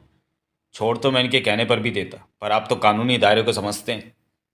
अरे बलदेव राय, मुझे मालूम था तू ज़रूर आएगा। नालायक, तू मुझे कल फ़ोन नहीं कर सकता था? सीखचों में बंद होने का शौक चल रहा था क्या? इंस्पेक्टर, कुछ पता चला कि वह लाश किसकी है? वह पोस्टमार्टम के बाद मुर्दा घर भेज दी गई है, पर अभी तक ये पता नहीं चला है कि वह लाश किसकी है और किसने हमें फ़ोन किया था। मनमोहन के ड्राइंग रूम में। देखो राज, अखबार में कहीं भी तुम्हारा नाम नहीं आया है, इसलिए तुम मेरे साथ चलो। सबसे पहले हम लाश को देखते हैं। घबराने की बिल्कुल ज़रूरत नहीं है। लेकिन मेरी समझ में ये नहीं आ रहा कि लाश वहाँ आई कैसे। अगर मैं पुलिस को सारी बात बता देता तो वह तुम्हें और राज को पकड़ लेती। उसे ये कैसे विश्वास होता कि हमने उसमें लाश की डमी दफनाई थी? यही तो मैं भी सोच रहा हूँ मनमोहन। तूने यार दोस्ती का हक अदा कर दिया, हमें बचाने के लिए खुद जेल चला गया। मुर्दा घर में। अरे ये तो लिली की लाश है। इसका खून किसने किया? क्या ये लिली है? फिर तो सीधा शक तुम पर ही जाएगा। देर सवेरे इंस्पेक्टर वागले को पता चल ही जाएगा कि ये लिली है जो तुम्हारी गहरी दोस्त थी। Police station. पोस्टमार्टम की रिपोर्ट के अनुसार मौत सिर पर चोट लगने से हुई है। सिर पर 4 इंच चौड़ा घाव पाया गया है, जैसे कोई लोहे की छड़ सिर में मारी गई हो। उसकी मौत का समय रात 7 से 8 बजे के बीच का है। ट्रिन ट्रिन। आप पहले फ़ोन सुन लीजिए। Yes, Bagle year. आप कौन हैं? कहाँ से बोल रहे हैं? ठीक है, कहिए। Hmm. Hmm. Okay, thank you. कोई खास खबर है इंस्पेक्टर? किसका फ़ोन था? उसी का जिसने पहले फ़ोन किया था, पर नाम नहीं बताया। मरने वाली का नाम है लिली। वह राज बाबू की गहरी दोस्त थी। फ़ोन करने वाला कौन है? फ़ोन किसी ने भी किया हो, लेकिन अब मुझे राज बाबू से बात करनी होगी। फिर भी इंस्पेक्टर वागले, क्या हमें उस तरफ नहीं सोचना चाहिए कि ये फ़ोन करने वाला ये बात बताकर राज को ही क्यों फंसाना चाहता है? ये बात तो है, पर बैरिस्टर साहब, हमें राज बाबू पर भी नज़र रखनी होगी। परसों रात जिस रात लिली का मर्डर हुआ था वे मुझे मिले थे। मैंने उनसे लिफ्ट मांगी थी। उस वक्त वे बहुत घबराए हुए थे। कहीं ऐसा तो नहीं? इंस्पेक्टर वागले, आप मुझ पर भरोसा कर सकते हैं। अगर ऐसा हुआ तो मैं आपको राज को हथकड़ी पहनाने से रोकूंगा नहीं। मुझे आप पर पूरा भरोसा है बैरिस्टर साहब। बैरिस्टर विश्वनाथ के बंगले पर। राज, वही बात हुई जिसका हमें डर था, और इसलिए मैं तुम्हें यहाँ लाया भी हूँ। तुम्हें कुछ दिन छिपा कर यहीं रखना होगा। लेकिन भाई साहब, मेरे इस तरह छिप जाने से कहीं वागले सचमुच ही मुझे लिली का हत्यारा ना समझ ले। ऐसा कुछ नहीं होगा राज।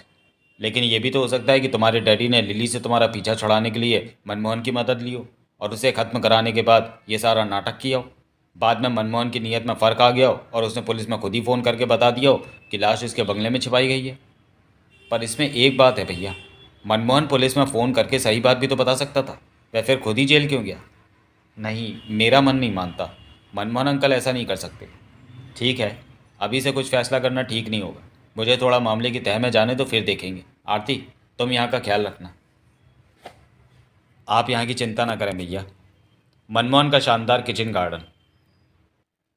आपने मिड डे का इशू देखा अंकल? हाँ, देख चुका हूँ। इसमें इससे राज फंस जाएगा। लिली राज की दोस्त है, अक्सर वह उसके साथ देखी जाती रही है। फिर अब आपने क्या सोचा है? कोर्ट में क्या बयान देंगे? जैसा तुम कहो। वैसे मैंने तो सोचा है कि कोर्ट में कहूँगा कि लिली मेरे घर में चोरी के इरादे से घुसी थी। मैंने उसे पकड़ लिया तो लड़ाई झगड़े के दौरान मैंने उसे लोहे की छड़ से मारा तो वह मर गई। हड़बड़ाहट में मैंने उसकी लाश को अपने बंगले में ही दफना दिया।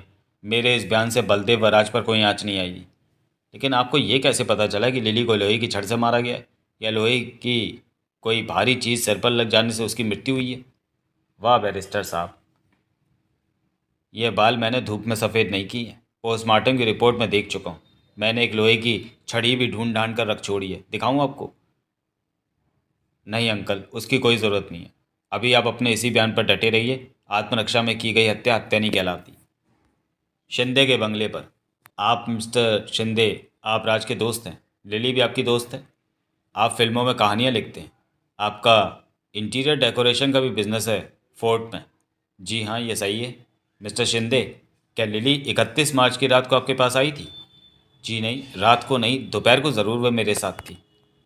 क्या आपको मालूम है लिली चक्रवर्ती का खून हो गया? जी हाँ, मालूम है, और मुझे बेहद अफसोस भी है। 31 तारीख की दोपहर होटल किंग में वह राज के साथ आई थी। वहाँ हमारी स्टोरी सेटिंग थी। बाद में वह राज के साथ ही चली गई थी। मेरा आपसे निवेदन है कि आपको यदि कोई सूचना इस केस के संबंध में मिले तो आप मिस्टर वागले को ज़रूर फ़ोन कीजिए। ओके। देना बैंक की बांद्रा ब्रांच में। गोखले साहब, मैं मिस्टर राज का वकील हूँ। मैं राज फिल्म कंपनी का अकाउंट देखना चाहता हूँ। यह अकाउंट पिछले हफ्ते ही आपकी ब्रांच में खोला गया।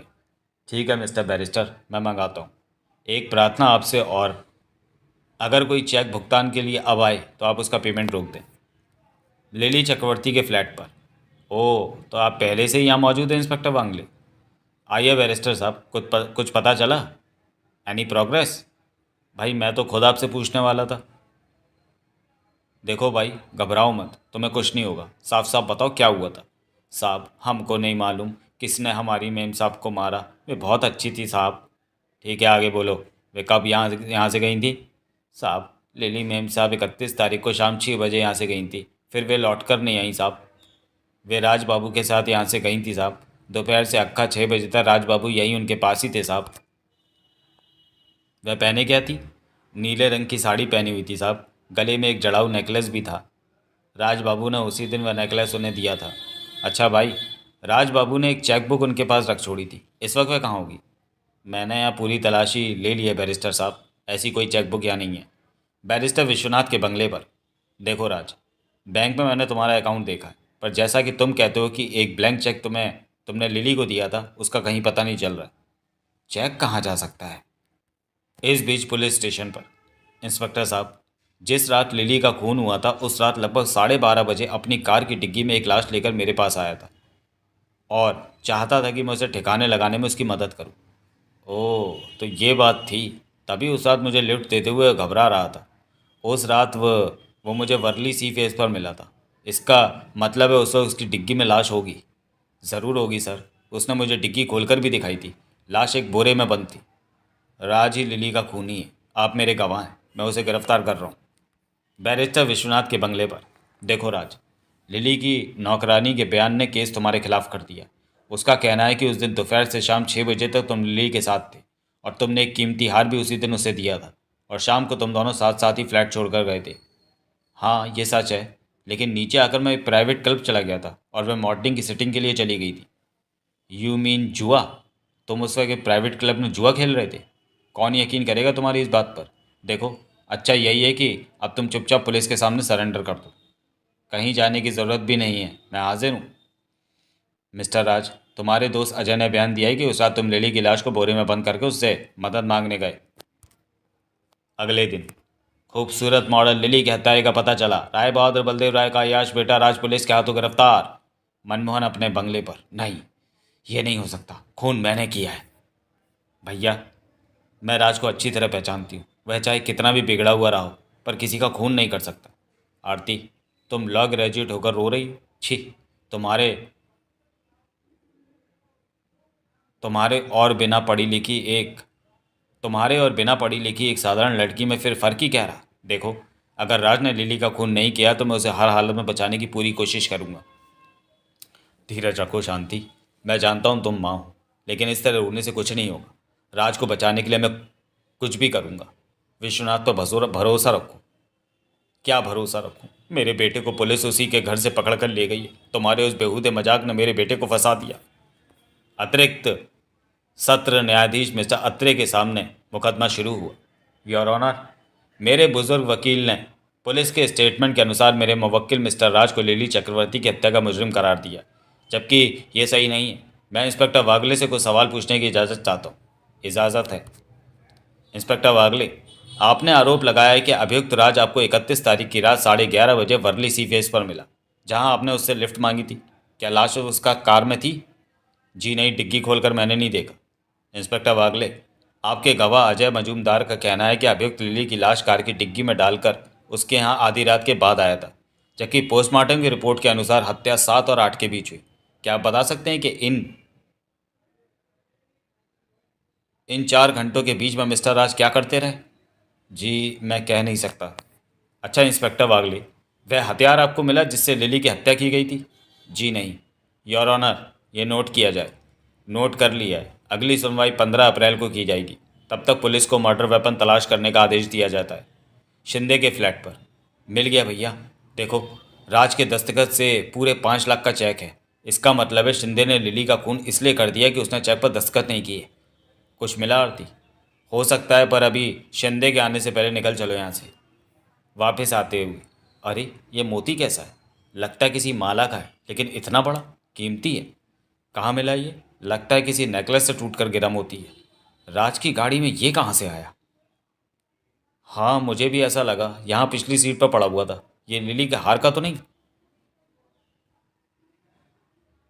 मूलचंद झावेरी की दुकान पर। ये देखिए वकील साहब, राज बाबू ने 31 तारीख को हमारे यहाँ से ऐसा ही नेकलेस खरीदा था। इसमें भी 5 मोती हैं और उसमें भी थे। आपके पास जो मोती है वह उसी हार का टूटा हुआ है। यह अकेला मोती ही 2000 का है। शुक्रिया मूलचंद जी। चलो आरती। अजय के बंगले पर। अजय बाबू, मेरा तो ऐसा ख्याल है कि लिली की हत्या शिंदे के यहाँ हुई, तभी इत्तेफाक से राज वहीं पहुँच गया। कहीं ऐसा तो नहीं कि राज शिंदे को बचाने के लिए लिली की लाश को अपनी गाड़ी में डालकर आपके पास लाया हो, आपकी मदद लेने? ये हो तो सकता है बैरिस्टर साहब। मुझे तो लगता है कि शिंदे ने ही पैसे के लिए लिली का खून किया। उस रोज़ स्टोरी सेटिंग के सेशन में वह लिली से पैसे भी मांग रहा था, पर उसने मना किया तो वह नाराज़ हो गया था। एक गिलास पानी मिलेगा अजय बाबू? हाँ हाँ, क्यों नहीं। नौकर कोई नहीं है, मैं खुद लाता हूँ। एक दूसरा मोती, ठीक वैसा ही। जल्दी से गिलास बदल लूँ। अजय बाबू, शराब की जगह हाथ में पानी का गिलास बड़ा अजीब लगता होगा आपको। हाँ हाँ, ये भी खूब कहा आपने। जल्दी पानी पियो आरती, हमें घर भी पहुँचना है। 15 अप्रैल को कोर्ट लगने पर। योर ऑनर, मैं मिस्टर शिंदे से कुछ सवाल पूछना चाहता हूँ। इजाज़त है? मिस्टर आदिनाथ शिंदे हाजिर हो? मैं ईश्वर के नाम पर शपथ लेता हूँ कि जो कहूँगा सच कहूँगा। मिस्टर शिंदे, राज राज 31 तारीख की रात को एक लाश को ठिकाने लगाने की मदद लेने आपके पास पहुँचा था। वह किस समय पहुँचा था? रात को लगभग 11:15 बजे। आपको वह बात अब तक पुलिस से क्यों छिपाई? दरअसल मुझे पुलिस से बहुत डर लगता है और मैंने रात से वायदा भी किया था कि मैं चुप रहूँगा। इसके बाद भी आपने पुलिस को एक गुमनाम फ़ोन करके बता दिया कि राज ने एक लाश मनमोहन साहब के बंगले में दफनाई है। क्या आप उसके पीछे पीछे गए थे? यह झूठ है। मैंने ऐसा कोई फ़ोन नहीं किया। मुझे ये सब नहीं मालूम था। मिस्टर शिंदे, ये चेक आपकी दराज से मिला है। इस पर 5 लाख की रकम लिखी हुई है, लेकिन मेरे मुवक्किल का कहना है कि चेक पर दस्तखत ज़रूर उसके हैं, पर रकम उसने नहीं लिखी है। क्या ये रकम आपने भरी थी? जी नहीं, मेरी इतनी घटिया हैंडराइटिंग नहीं, और ना मुझे मालूम है कि मेरी दराज में ये कैसे पहुंचा। ठीक है योर ऑनर, मैं पुलिस के गवाह मिस्टर अजय से कुछ प्रश्न पूछना चाहता हूँ। इजाज़त है? मिस्टर अजय मजूमदार, यह खत आपका है? जी हाँ, मेरा है। मैंने राज को तब लिखा था जब ये बड़ौदरा गए थे। योर ऑनर, ये खत और वह चेक दोनों की हैंडराइटिंग एक ही व्यक्ति की है, यानी मिस्टर अजय की। हैंडराइटिंग विशेषज्ञ की रिपोर्ट साथ में। लेकिन बैरिस्टर साहब, मिस्टर अजय, ये चाइनीज़ गिलास आपका है? आपके पास इसका पूरा सेट है ना? ये आपके पास कहाँ से आया? मैं इसे घर पर ढूंढ रहा था। मिस्टर अजय, इन दोनों मोतियों को पहचानते हैं आप? जी जी नहीं। सोच लीजिए, इनमें से एक मोती पर आपकी उंगलियों के साफ निशान मौजूद हैं। मुझे मुझे नहीं मालूम योर ऑनर। ये दोनों वे मोती हैं जो मिस लिली के गले में पहने हुए नेकलेस से टूटकर गिरे थे। इनमें से एक मोती मिस्टर अजय के बंगले में पाया गया और दूसरा राज की गाड़ी में। योर ऑनर, इनमें से जिस मोती पर मिस्टर अजय की उंगलियों के निशान पाए गए हैं वह राज की उस गाड़ी में मिला है जिसमें लाश की बात कही गई है। दूसरा टूटकर मिस्टर अजय के बंगले में ही रह गया था। फिंगरप्रिंट विशेषज्ञ की रिपोर्ट साथ में है जो गिलास पर और मोती पर पड़ी उंगलियों के निशानों की तस्दीक करती है कि ये निशान मिस्टर अजय के हैं। टूटकर गिरने से आपका क्या मतलब है barrister Vishwanath? Your honour, miss Lily उस रात ज़रूर मिस्टर अजय के बंगले पर गई थी और किसी छीना झपटी में यह नेकलेस टूटा था। योर ऑनर, ये क्या ज़रूरी है कि ये मोती मिस लिली के ही नेकलेस के हैं? योर ऑनर, ये रसीद और ये रिपोर्ट मूलचंद जी झावेरी की दुकान की, जो ये तस्दीक करती है कि ये मोती उसी नेकलेस के हैं। इसके अलावा मिस लिली की नौकरानी और यह नेकलेस बेचने वाला मूलचंद झावेरी भी तस्दीक के लिए यहाँ मौजूद है। योर ऑनर, मेरे दोस्त बैरिस्टर विश्वनाथ कहानी अच्छी कर लेते हैं। पता नहीं ये क्या सिद्ध करना चाहते हैं। मैं ये सिद्ध करना चाहता हूँ योर ऑनर कि मिस लिली का असली कातिल अजय मजूमदार है, ना कि राज। योर ऑनर, यह वह हथियार है जिससे मिस लिली की हत्या की गई थी। यह हमें अजय मजूमदार की उस खटारा गाड़ी से बरामद हुआ जो उसके गैराज में आज भी खड़ी है। इस हैंडल पर भी इसकी उंगलियों के निशान हैं और मिस लिली के सिर के खून के कुछ कतरे और कुछ बाल भी इस पर चिपके हुए मिले हैं। हाँ, मैं हत्यारा हूँ। मैंने लिली का खून किया है। उसने मुझे धोखा दिया था, मेरी बेइज्जती की थी। जज साहब, बहुत ज़्यादा शराब पीने की आदत से मेरी आर्थिक स्थिति डावाडोल हो गई थी। इससे निपटने के लिए हमने राज को फंसाया। शाबाश लिली डार्लिंग, ये रोज़ रोज़ का खर्चा बढ़ता जा रहा है, कोई नया मुर्गा फंसाओ ना। अजय, क्या तुम कलकत्ता से मुझे इसलिए भगा कर लाए थे कि मैं तुम्हारे दोस्तों की शराब का खर्चा उठाऊं? चुप रह कमीनी, ज़्यादा बकबक की तो मैं तुम्हारी ज़ुबान खींच लूंगा। ये मत भूलो कि तुम्हारे अपराधों के सारे सबूत मेरे पास है। मैं तुम्हें कभी भी जेल भिजवा सकता हूँ। मुझे छोड़ दे अजय, जैसा तू कहेगा मैं वैसा ही करूँगी। हाँ हाँ यार अजय, इतनी ज़्यादती मत कर बेबी पर। जज साहब, हालांकि मैं लिली पर कभी कभी ज़्यादती कर बैठता था, पर मैं उसे दिल से चाहता था। उसे दूसरों के पास देखकर मेरा खून खौल उठता था। उन्हीं दिनों हमारी मुलाकात रात से हुई और जल्दी हम दोस्त हो गए। लिली अक्सर रात से मिलती थी, लेकिन 31 तारीख को जब किंग होटल से वह राज के साथ चली गई तो बस कर अजय, कुछ मेरे लिए भी छोड़ दे। उसने तेरे को पैसे देने से मना कर दिया शिंदे। मैं मैं साली का खून काट डालूंगा। मेरे से बेवफाई करती है हरामजादी। चल, तुझे घर छोड़ दूँ? नहीं, मैं खुद जाऊंगा, तू जा। अजय का घर। आज मैं तुझे नहीं छोड़ूंगा। हेलो। हाँ लिली, मैं अजय। राज कहाँ है? ठीक है, जब वह चला जाए तो तुम यहाँ आ जाना। मैं आज घर पर ही हूँ। नहीं नहीं, राज को बताने की ज़रूरत नहीं है। ओके। शाम को। ओ डार्लिंग, बड़ी मुश्किल से पीछा छुड़ा कर आई हूँ। देखो, ये खूबसूरत नेकलेस कैसा है, पूरे 10,000 का है। चेक बुक लाई हो? ये लो, राज ने ब्लैंक चेक दे दिया है। तुम इस पर 5,000 की रकम भर लो। लाओ मुझे दो। ये क्या अजय, तुमने इस पर 5 लाख की रकम भरी है?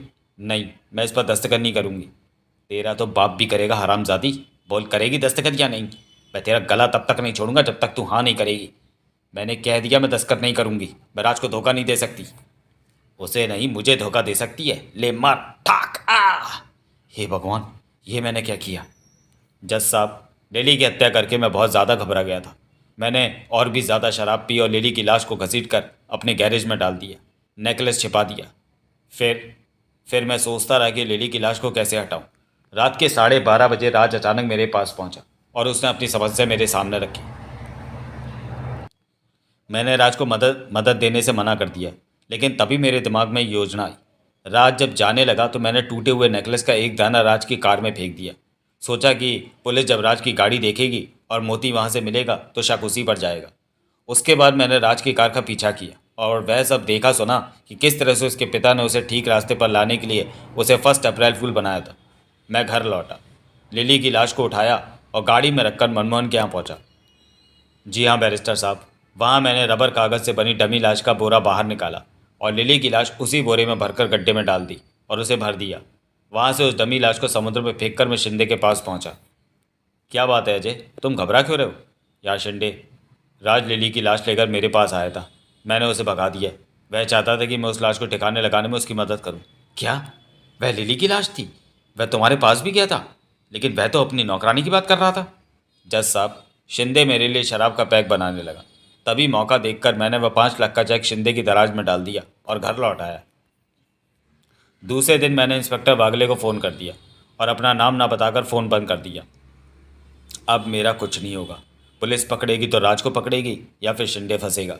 बस जज साहब, मुझे और कुछ नहीं कहना। इंस्पेक्टर वागले, अजय मजूमदार को हिरासत में ले लो। मुकदमे का फैसला 2 मई को सुनाया जाएगा। 2 मई को। सबूतों और गवाहों के बयानात को देखते हुए यह साबित होता है कि मिस लिली चक्रवर्ती की हत्या अजय मजूमदार ने ही की है। इसलिए दफ़ा 302 भारतीय दंड संहिता के तहत अजय मजूमदार को फांसी की सज़ा दी जाती है और राज को बाइज्जत बरी किया जाता है। मनमोहन और शिंदे पर भी कोई केस नहीं बनता, इन्हें भी बरी किया जाता है। डैडी, आपने ठीक कहा था। इस दुनिया में दोस्त बड़ी मुश्किल से मिलते हैं। आओ बेटे, चलें। कोर्ट की सीढ़ियों से उतरते हुए, अरे भाई बैरिस्टर साहब, अब तुम इस जोड़ी के पीछे कहाँ जा रहे हो? इन्हें जाने दो भाई, अभी हमें तुम्हारी जोड़ी का भी प्रबंध करना है। अंकल, ये बात आपने पहले क्यों नहीं कही? मैं मुकदमा और भी जल्दी करा देता। अब किस लिली के पीछे जाने का इरादा है राज? मेरे साथ चल तो रही है, इसका पीछा जीवन भर ना छोड़ने की कान पकड़कर कसम खाता हूँ। समाप्त। बैरिस्टर विश्वनाथ की अगली comics gold medal. Barrister Vishwanath gold medal. निशानेबाजी का national champion Mukesh Kapoor Beijing में होने वाले एशियन गेम्स के लिए भारतीय निशानेबाज चुना गया था। उसे पूरी उम्मीद थी कि वह भारत के लिए ज़रूर स्वर्ण पदक जीतेगा। उसकी प्रेमिका अंजना मल्होत्रा को मुकेश पर गर्व था। बीजिंग जाने में अभी 15 दिन का समय था। तब तक वह बराबर प्रैक्टिस करके अपने को फिट रखने का प्रयास कर रहा था। ज़रा ध्यान से देखो अंजना, इस बार मैं तीसरी बोतल पर निशाना लगा रहा हूँ।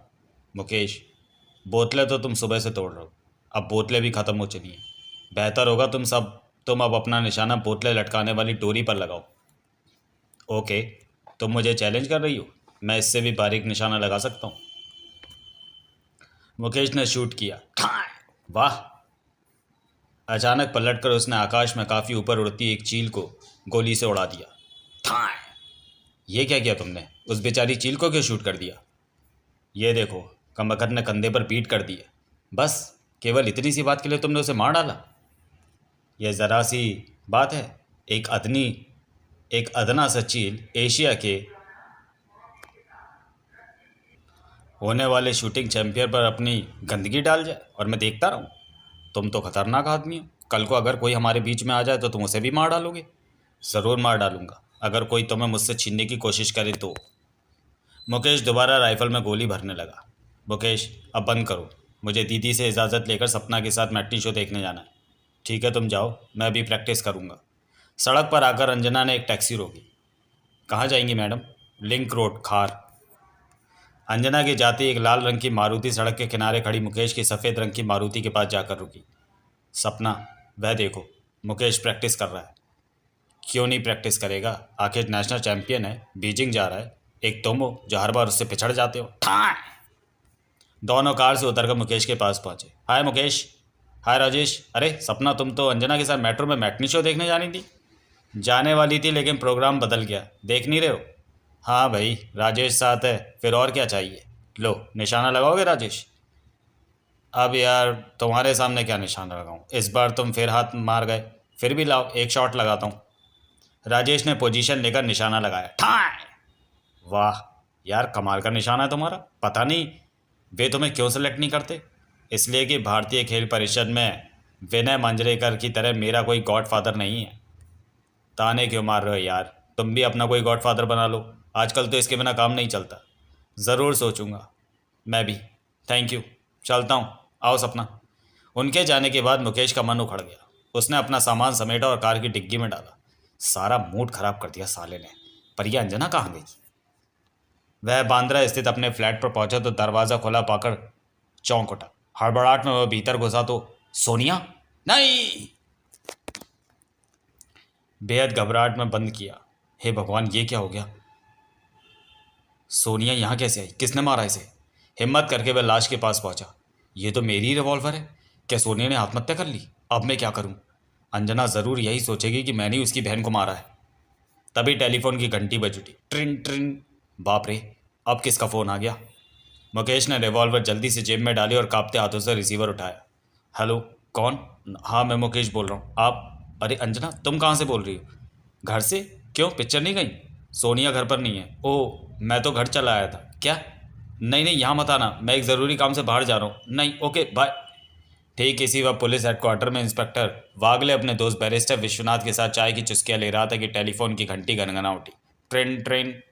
देखा बैरिस्टर साहब, पुलिस की नौकरी में 1 मिनट का भी चैन नहीं है। वागले, बड़ी एडवेंचरस लाइफ है तुम्हारी। I like it. मुकेश ने बेहद। देखो बैरिस्टर, फिर एक मर्डर। क्या? कहाँ? Waterfield road, Bandra. किसी ने गुमनाम टिप दी है। ठहरो, मैं भी चलता हूँ। श्योर, आओ। इंस्पेक्टर वागले पुलिस दल के साथ मुकेश कपूर के फ्लैट पर पहुंचा। सर, रिवॉल्वरों का शोकेस चेक कर लिया है। मर्डर वेपन उनमें नहीं है, लेकिन ये खिलौना रिवॉल्वर उनके बीच में मिली है। क्या? ये क्या है? मुंबई सेंट्रल से बांद्रा तक का रेल टिकट? खिलौना रिवॉल्वर? ये कहाँ मिली तुम्हें? हवलदार राम सिंह इसे शोकेस में से लाया है। बाकी सभी रिवॉल्वरें भरी हुई हैं। विश्वनाथ खिलौना रिवॉल्वर रुमाल से पकड़कर शोकेस के पास आया और उसे खाली जगह के पास ले जाकर देखने लगा। बागले, इस खिलौने को चेक करो, देखो इस पर किसकी उंगलियों के निशान है। पर यह तो सीधा साधा आत्महत्या का केस लगता है, गोली दाहिनी कनपटी पर लगी है। बैरिस्टर रुमाल में पकड़ी रिवॉल्वर वापस करके लाश की ओर बढ़ा। नहीं, मुझे लगता है यह आत्महत्या का केस नहीं, इस लड़की की हत्या की गई है, बड़ी सफाई से। मर्डर वेपन अभी भी हत्यारे के पास होना चाहिए। तुम्हें सबसे पहले फ्लैट के मालिक मुकेश कपूर को ढूंढना चाहिए। पता नहीं वह इस वक्त कहाँ होगा। बैरिस्टर विश्वनाथ लाश के पास बैठकर गौर से देखने लगा। तुम्ही ने कहा कि वह शूटिंग का नेशनल चैंपियन है, पता लगाओ, कहीं शूटिंग प्रैक्टिस कर रहा होगा। यहाँ से निपट कर मैं पता लगाता हूँ। उसी समय हड़बड़ाती हुई अंजना पुलिस वालों को ढकेल कर भीतर घुसी। क्या हुआ यहाँ? पुलिस यहाँ कैसे आई है? आपकी तारीफ। मेरा नाम अंजना मल्होत्रा है, मैं मुकेश की दोस्त हूँ। यहाँ एक लड़की का कत्ल हो गया है, देखकर बताइए, शायद अब उसे पहचानती हूँ। इंस्पेक्टर वागले और बैरिस्टर विश्वनाथ लाश के सामने से हट गए। लाश देखकर अंजना सख्ते में आ गई। नहीं नहीं नहीं दीदी, नहीं, तुम मुझे छोड़कर नहीं जा सकती।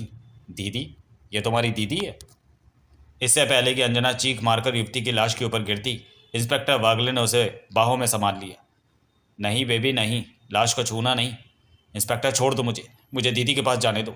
मैं मुकेश को कभी माफ़ नहीं करूंगी, उसने मेरी दीदी को मार डाला। दीदी! वागले, इसे बाहर ले चलो। वागले अंजना को बाहर खींच कर ले आया। राम सिंह, यहाँ का काम निपटाकर लाश पुलिस स्टेशन पहुँचा दो, मैं थोड़ी देर में पहुँचता हूँ। Yes sir. मुझे छोड़ दीजिए इंस्पेक्टर साहब, मैं मुकेश को जिंदा नहीं छोड़ूंगी। वागले ने अंजना को जीप में बैठाया, साथ में बैरिस्टर विश्वनाथ भी बैठ गया। तुम्हारा घर कहाँ है, पता बोलो। लिंक रोड खार, बंगला नंबर 12। कुछ ही देर बाद वागले ने जीप खार के बंगला नंबर 12 में मोड़ी। इंस्पेक्टर साहब, वह रहा मुकेश, उसे पकड़िए। वाह, ये यहाँ क्या कर रहा है? पुलिस की जीप को देखकर मुकेश ठिठका। दो ही छलांग में इंस्पेक्टर वागले मुकेश के सिर पर जा पड़ा। खबरदार, हाथ ऊपर करो। हत्यारे, आखिर तूने मेरी दीदी को मार ही डाला। नहीं अंजना, मैंने सोनिया का खून नहीं किया, तो मैं यही बताने में यहाँ आया था। अगले ही पल बैरिस्टर विश्वनाथ ने मुकेश के बैग से रिवॉल्वर बरामद किया। वागले, यही वह रिवॉल्वर है जिससे सोनिया का खून हुआ है, इसे बैलिस्टिक एक्सपर्ट के पास भेजना है। Okay barrister. उसी समय राजेश के होने वाले ससुर मिस्टर ओबेराय ने अपने पड़ोस में झांका और बोला, राजेश, अंजना के घर पुलिस क्यों आई है? माजरा क्या है? देखना होगा। आओ सपना। इंस्पेक्टर वागले ने मुकेश का कॉलर पकड़ा, उसे जीप की ओर ढकेला। चलो। इंस्पेक्टर साहब ज़रा रुकिए, आप इसे क्यों पकड़ रहे हैं? यह हत्यारा है। नहीं राजेश, मुझे बचाओ, मैंने सोनिया का खून नहीं किया है। कुछ ही देर में वहाँ लोगों की भीड़ इकट्ठी हो गई। मुझे बचाओ राजेश, मैं सच कहता हूँ, मैंने अंजना की दीदी का खून नहीं किया है। चलो बैठो जीप में, जो कहना है पुलिस स्टेशन चलकर कहना। आप लोग हटिए यहाँ से। राजेश, मैंने अपनी आंखों से देखा है, दीदी इसके फ्लैट पर मरी पड़ी है, इस हत्यारे ने गोली मार दी उसे। वागले मुकेश को लेकर पुलिस हेडक्वार्टर पहुंचा। ले जाओ इसे और लॉकअप में बंद कर दो। इंस्पेक्टर, मैं इसकी ज़मानत लेने को तैयार हूँ। ज़मानत कोर्ट में होगी, यहाँ नहीं। आप मेरा वक्त बर्बाद ना करें। सांझ को अंजना की ड्राइंग रूम में। अंजू, मुझे लगता है तुम्हें गलतफहमी हुई है, मुकेश सोनिया का खून नहीं कर सकता। मुझे कोई गलतफहमी नहीं है राजेश, वह कह रहा था कि अगर कोई मुझे उससे छीनने की कोशिश करेगा तो वो उसे मार डालेगा। ये बात तो सोनिया ने मुझसे भी कही थी। वह मुकेश को अच्छा आदमी नहीं बनने मानती थी, लेकिन अब किया भी क्या जा सकता है। मर्डर वेपन, वह रिवॉल्वर उसके बैग से बरामद हो चुका है जिससे सोनिया का खून किया है। पर मुझे नहीं लगता कि मुकेश ने हत्या की है। अभी कुछ देर पूर्व तक तो मैं उसके साथ निशानेबाजी कर रहा था। क्या इतनी जल्दी कत्ल करने के बाद वह तुम्हारे फ्लैट पर भी पहुंच गया? अंजना, इस प्रकार जल्दबाजी से काम लेकर तुमने अच्छा नहीं किया। उफ, मेरी तो कुछ समझ में नहीं आ रहा। राजेश, मैं क्या करूं? दीदी की मौत ने मुझे पागल कर दिया है। सहसा राजेश कह उठा, अंजना तुम मेरे साथ चलो, हम इसी वक्त बैरिस्टर विश्वनाथ से मिलकर आते हैं। आओ। चलो। राजेश और अंजना के जाने के बाद मिस्टर ओबेराय सपना के साथ अपने बंगले में प्रवेश करते हुए क्षण भर के लिए ठिठके। बेटी, तुम क्या ऐसा नहीं सोच तुम क्या ऐसा नहीं सोचती कि राजेश पागलपन कर रहा है? यह कैसा सुनहरा मौका उसके हाथ आया बीजिंग जाने का, और वह उसे बचाना चाहता है? बेवकूफ़। पापा, कुछ बातें लाभ और हानि से ऊपर होती हैं। अगर मुकेश निर्दोष है तो बीजिंग वही जाएगा। राजेश अंजना को लेकर बैरिस्टर विश्वनाथ के पास पहुंचा। कमाल है, पुलिस में तुम बयान देकर आई हो कि मुकेश हत्यारा है क्योंकि तुम्हारी दीदी को तुम्हारा उसके साथ मिलना जुलना पसंद नहीं था, और अब तुम्हें लग रहा है कि भावावेश में तुम ऐसा बयान दे बैठी हो। जी, ये सही है वकील साहब, मुकेश गुस्से वाला ज़रूर है, पर वो सोनिया की हत्या नहीं कर सकता। दीदी की लाश मुकेश के फ्लैट में देखकर मैं पागल हो उठी थी वकील साहब, लेकिन अब मुझे लगता है मैं गलती पर हूँ। वह शूटिंग का नेशनल चैंपियन है, 15 दिन बाद उसे बीजिंग जाना है। कहीं ऐसा तो नहीं कि किसी खास वजह से तुम्हारी बहन ने आत्महत्या कर ली हो? नहीं वकील साहब, दीदी आत्महत्या नहीं कर सकती। मेरी वजह से उन्होंने आज तक शादी नहीं की थी। वे मुझे इस तरह बेसहारा छोड़कर जाने की सोच भी नहीं सकती थी। थोड़ी देर बाद जब दोनों विदा हुए तो रात हो चुकी थी। ओके राजेश, मैं देखूंगा कि मैं क्या कर सकता हूँ। थैंक यू सर, कुछ भी कीजिए पर उसे अवश्य बचाइए। उनके जाते ही इंस्पेक्टर वागले की जीप भीतर प्रविष्ट हुई। आओ वागले, इस वक्त कहाँ से आ रहे हो? हेडक्वार्टर से। पर पहले ये बताओ, ये दोनों यहाँ कैसे आए थे? दोनों भीतर आए। लड़की कहती है कि मुकेश निर्दोष है, वह उसकी बहन का खून नहीं कर सकता। क्या? वहाँ कोतवाली में तो इसने बयान दिया था कि मुकेश ने ही उसकी बहन की हत्या की है। वह आवेश में ऐसा कह गई थी। नॉनसेंस, ये भी क्या स्टेज प्ले? अच्छा वागले, क्या तुम ये चाहोगे कि एक निर्दोष व्यक्ति फांसी पर चढ़ जाए? नहीं चाहूँगा, पर विश्वनाथ, इस केस में सारे सबूत उसके खिलाफ हैं। मसलन मसलन मर्डर वेपन, वह रिवॉल्वर जिससे हत्या हुई है, उसके बैग से मिला है। उस पर उसकी उंगली के निशान है। बैलिस्टिक रिपोर्ट के अनुसार सोनिया के शरीर से निकली गोली उसी रिवॉल्वर से चलाई गई है। दूसरे हत्या की वजह है सोनिया का मुकेश को नापसंद करना। वह नहीं चाहती थी कि मुकेश उसकी बहन अंजना से मिले। वह उसे कई बार वार्निंग भी दे चुकी थी। विश्वनाथ मुस्कुराया। लगता है तुम उसे फांसी पर चढ़ाकर ही मानोगे। वह बचेगा भी नहीं, फांसी तो होगी ही उसे। वागले, उसे अदालत में पेश करने से पहले मुझे अपनी चार्जशीट दिखा सकते हो? ज़रूर, पर क्या तुम उसकी ओर से अदालत में हाजिर हो रहे हो? विश्वनाथ ने चाय का प्याला रखकर सिगार सुलगाया और एक गहरा कश लिया। तुम्हें कोई एतराज़ है? मुझे क्या एतराज़ होगा भला? पर इस बार तुम बेकार ही सर खपा रहे हो। हत्यारा मुकेश ही है। ठीक है वागले, अगर हत्यारा और कोई निकला तो तुम मुझे 5 स्टार ट्रीट दोगे, और हत्यारा मुकेश ही है तो मैं तुम्हें ट्रीट दूंगा। ओके, अब मैं चलूँगा, सुबह हेडक्वार्टर पर इंतज़ार करूँगा। श्योर, मैं सुबह वक्त से पहले पहुँच जाऊँगा। सुबह पुलिस हेडक्वार्टर जाने से पहले विश्वनाथ अंजना के पास पहुँचा। वकील साहब, मुकेश की जमानत तो हो जाएगी ना आज? मैं बहुत डिप्रेशन महसूस कर रही हूँ। मैं एक बार उससे मिलना चाहती हूँ। नहीं, जमानत शायद आज ना हो सके। पुलिस पूछताछ के लिए उसे अभी रिमांड पर लेगी। पर तुम्हें घबराने की ज़रूरत नहीं है, अपने आप को संभालो और मुझे कुछ बताओ। अच्छा, मुझे कोई ऐसी बात बताओ जो मुकेश के बारे में असाधारण हो। वकील साहब, मुकेश अनाथ है। वह दीदी को बहुत मानता था। उसके कमरे में एक बार मैंने अपनी दीदी का फ़ोटो दे उसके कमरे में एक बार मैं अपनी दीदी का फ़ोटो देखकर चौंकी थी। फ़ोटो फ्रेम में जड़ा हुआ था और पहले कभी मैंने उसे वहाँ नहीं देखा था। क्या तुम्हारी दीदी चरस जैसी किसी चीज़ का नशा करती थी? नहीं बैरिस्टर साहब, दीदी के बारे में ऐसा सोचना भी पाप है। वह एक जेंटल वर्किंग गर्ल थी। अचानक एक दिन मैं बिना बताए मुकेश के फ्लैट पर जा पहुंची। मुकेश, कहाँ हो? अंजना बैठो, मैं बाथरूम में हूँ, अभी आया।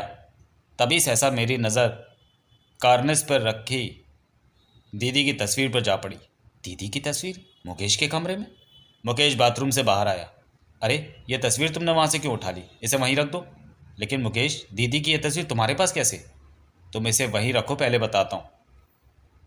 मुकेश कपड़े पहनकर और कंघी करके एक अगरबत्ती जलाकर कार्निस पर रखी दीदी की तस्वीर के पास आया। यह तस्वीर तो लक्ष्मी मैया की है, मेरी अन्नदाता अन्नपूर्णा है ये। क्या बकवास कर रहे हो? कुछ पलों के बाद वह पलटा। बड़ी भोली हो तुम, बेवकूफ़ लड़की। मैं तुम्हारी दीदी की रोज़ इसलिए पूजा करता हूँ जिससे वह जल्दी से खुश होकर हमारी तुम्हारी शादी की इजाज़त दे दे। ओह, अंजना ने अपनी बात समाप्त की। उस बात को याद करके ही मैं सोचती हूँ कि मुकेश मेरी दीदी का खून नहीं कर सकता। लेकिन दीदी वहाँ गई क्यों, ये मेरी समझ में नहीं आ रहा। ओह, तुम्हारी इस जानकारी का बहुत बहुत शुक्रिया अंजना। मैं मुकेश को हत्या के इल्ज़ाम से बचाने की पूरी कोशिश करूँगा। विश्वनाथ अंजना के पास से पुलिस हेडक्वार्टर में इंस्पेक्टर वागले के रूम में पहुंचा। ये लो। पर तुम्हारे दिमाग में ऐसा कौन सा पॉइंट है बैरिस्टर जिसकी वजह से मुकेश तुम्हें बेकसूर लग रहा है? अभी कुछ नहीं बताऊंगा, पहले मुझे केस की कुछ टूटी हुई कड़ियों को जोड़ना है। ठीक है, तुम कड़ियाँ जोड़ो या तोड़ो, मैं अभी किसी को कॉफ़ी के लिए भेज कर आता हूँ।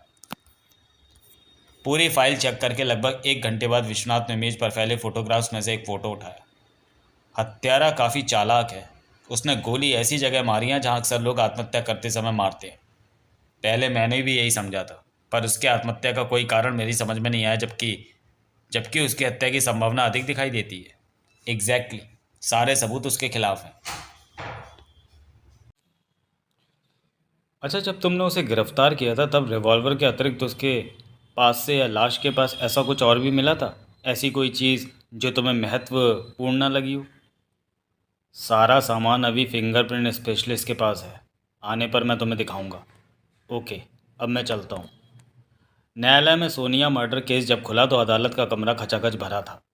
योर ऑनर, पुलिस की ओर से मेरी प्रार्थना है कि अभियुक्त को 15 दिन के लिए पूछताछ के वास्ते रिमांड पर दिया जाए।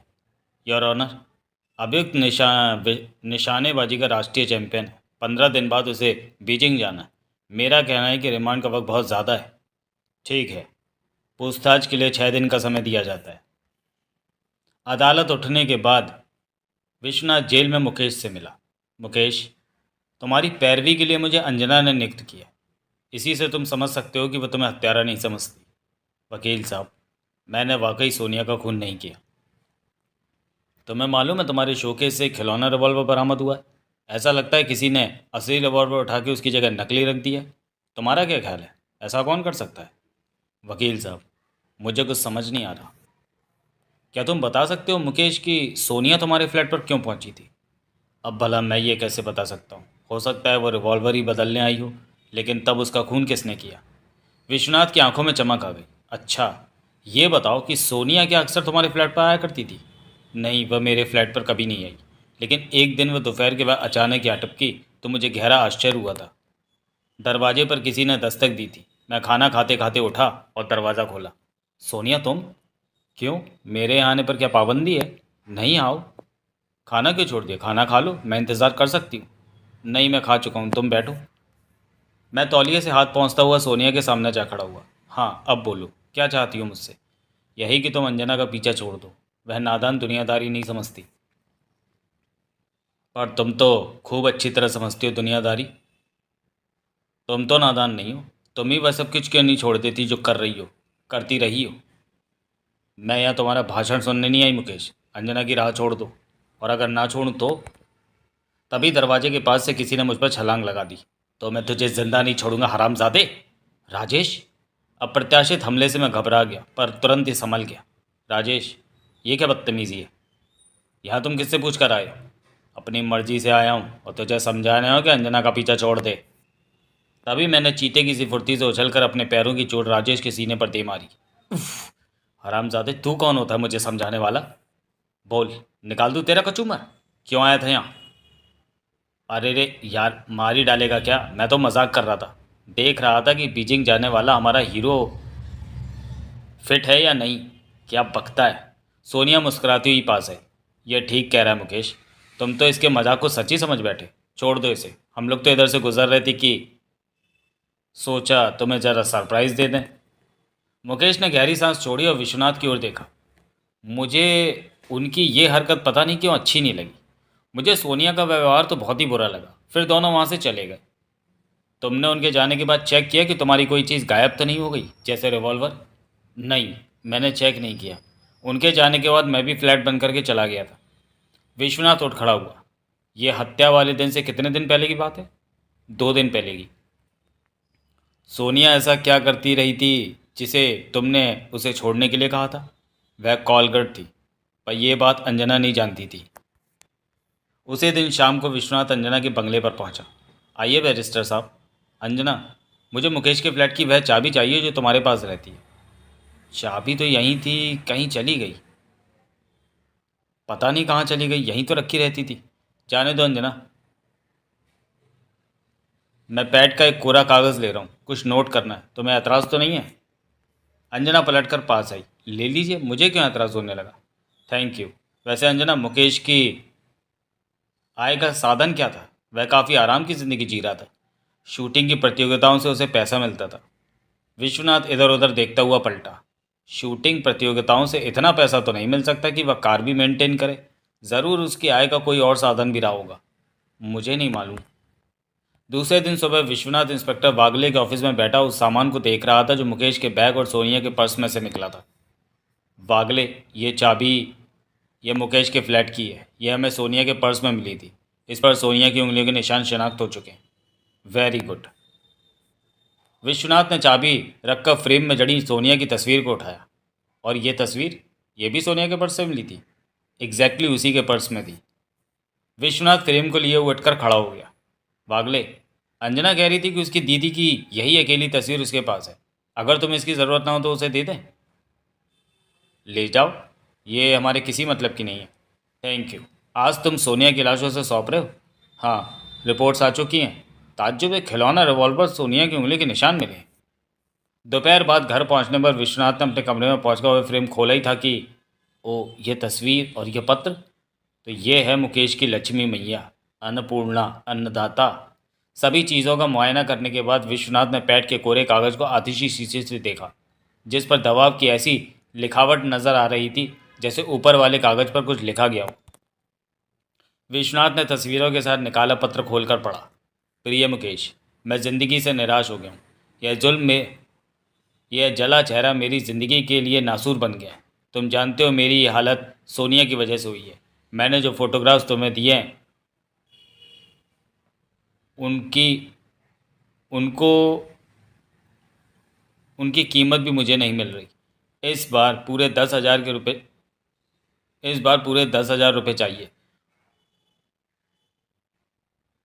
उससे वसूल करो वरना मैं हमेशा के लिए इसे ख़त्म कर दूंगा, या फिर उसने जैसा ही उसके जैसा ही उसे बनाकर छोड़ूंगा, अपने जैसे ही उसे बनाकर छोड़ूंगा। मुझे रुपए फ़ौरन चाहिए।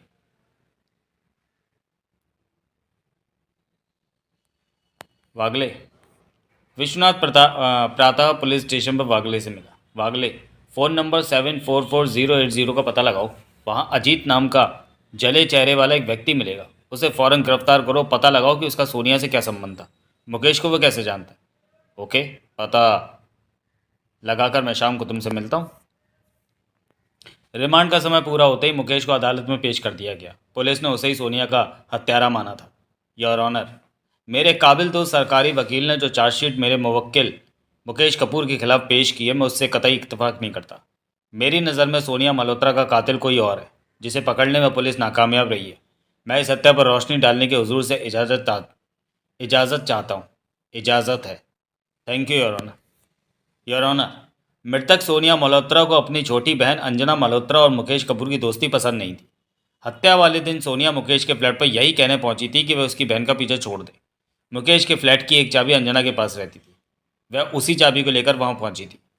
चाबी वो इसलिए अपने साथ लेकर गई थी कि अगर मुकेश फ्लैट पर नहीं मिला तो वह उसका वहां इंतज़ार कर लेगी। और यही हुआ भी। मुकेश अपने फ्लैट पर नहीं था। सोनिया फ्लैट का ताला खोलकर अंदर घुसी। साला हरामजादा, तो ये है वो मेरी तस्वीर। पूजा करता है मेरी। उस भोली भाली लड़की की ज़िंदगी खराब करने पर तुला है। मैं आज फैसला ही कर दूंगी। ना रहेगा बांस ना बजेगी बांसुरी। आने दो कुत्ते को, देखती हूँ निशाना उसका सही है या मेरा। सोनिया ने कारने से अपनी तस्वीर उठाकर अपने बैग में डाल ली। ज़रूर ये तस्वीर घर से उतार कर लाया होगा। पूजा करता है मेरी। अगले ही क्षण उसने कमरे की एकमात्र अलमारी की तलाशी लेनी शुरू की। पता नहीं कहाँ रखी होगी उसने मेरे वो तस्वीरें। ज़रूर किसी ऐसी जगह रखी होंगी जहाँ मेरा हाथ ना पहुँच सके। पर मैं आज किस्सा ही ख़त्म कर दूंगी। उसी समय बेहद गुस्से में भुनभुनाती हुई अंजना मुकेश के फ्लैट पर पहुंची।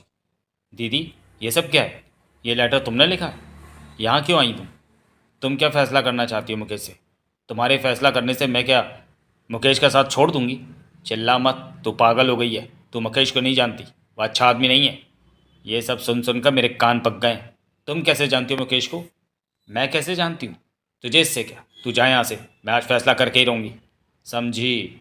इसका मतलब है मुकेश से तुम्हारा भी कोई चक्कर है। मैं समझती थी मेरी बहन सती साध्वी है। तभी तड़ाक से अंजना के गाल पर सोनिया का तमाचा पड़ा। ताक! बदतमीज, मैं तेरा खून पी जाऊंगा। चली जा यहाँ से। ठीक है।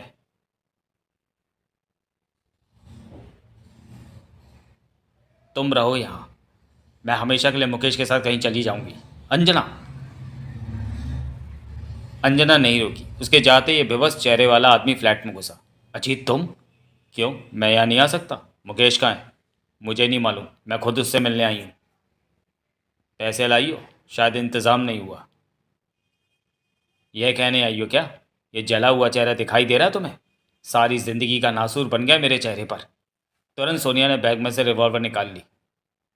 मैं आज हमेशा के लिए तो मैं इस चेहरे से निजात दिला दूंगी। तुमने बहुत खून पिया है मेरा। रिवॉल्वर से डरा रही हो मुझे? हो सकता है कल या अभी तुम्हारा चेहरा भी मेरे जैसा हो जाए। अचानक जले चेहरे वाले ने फिसल कर फुर्ती से सोनिया को तंगड़ी मारी। उफ, हमारी बिल्ली और हम ही से म्याऊं।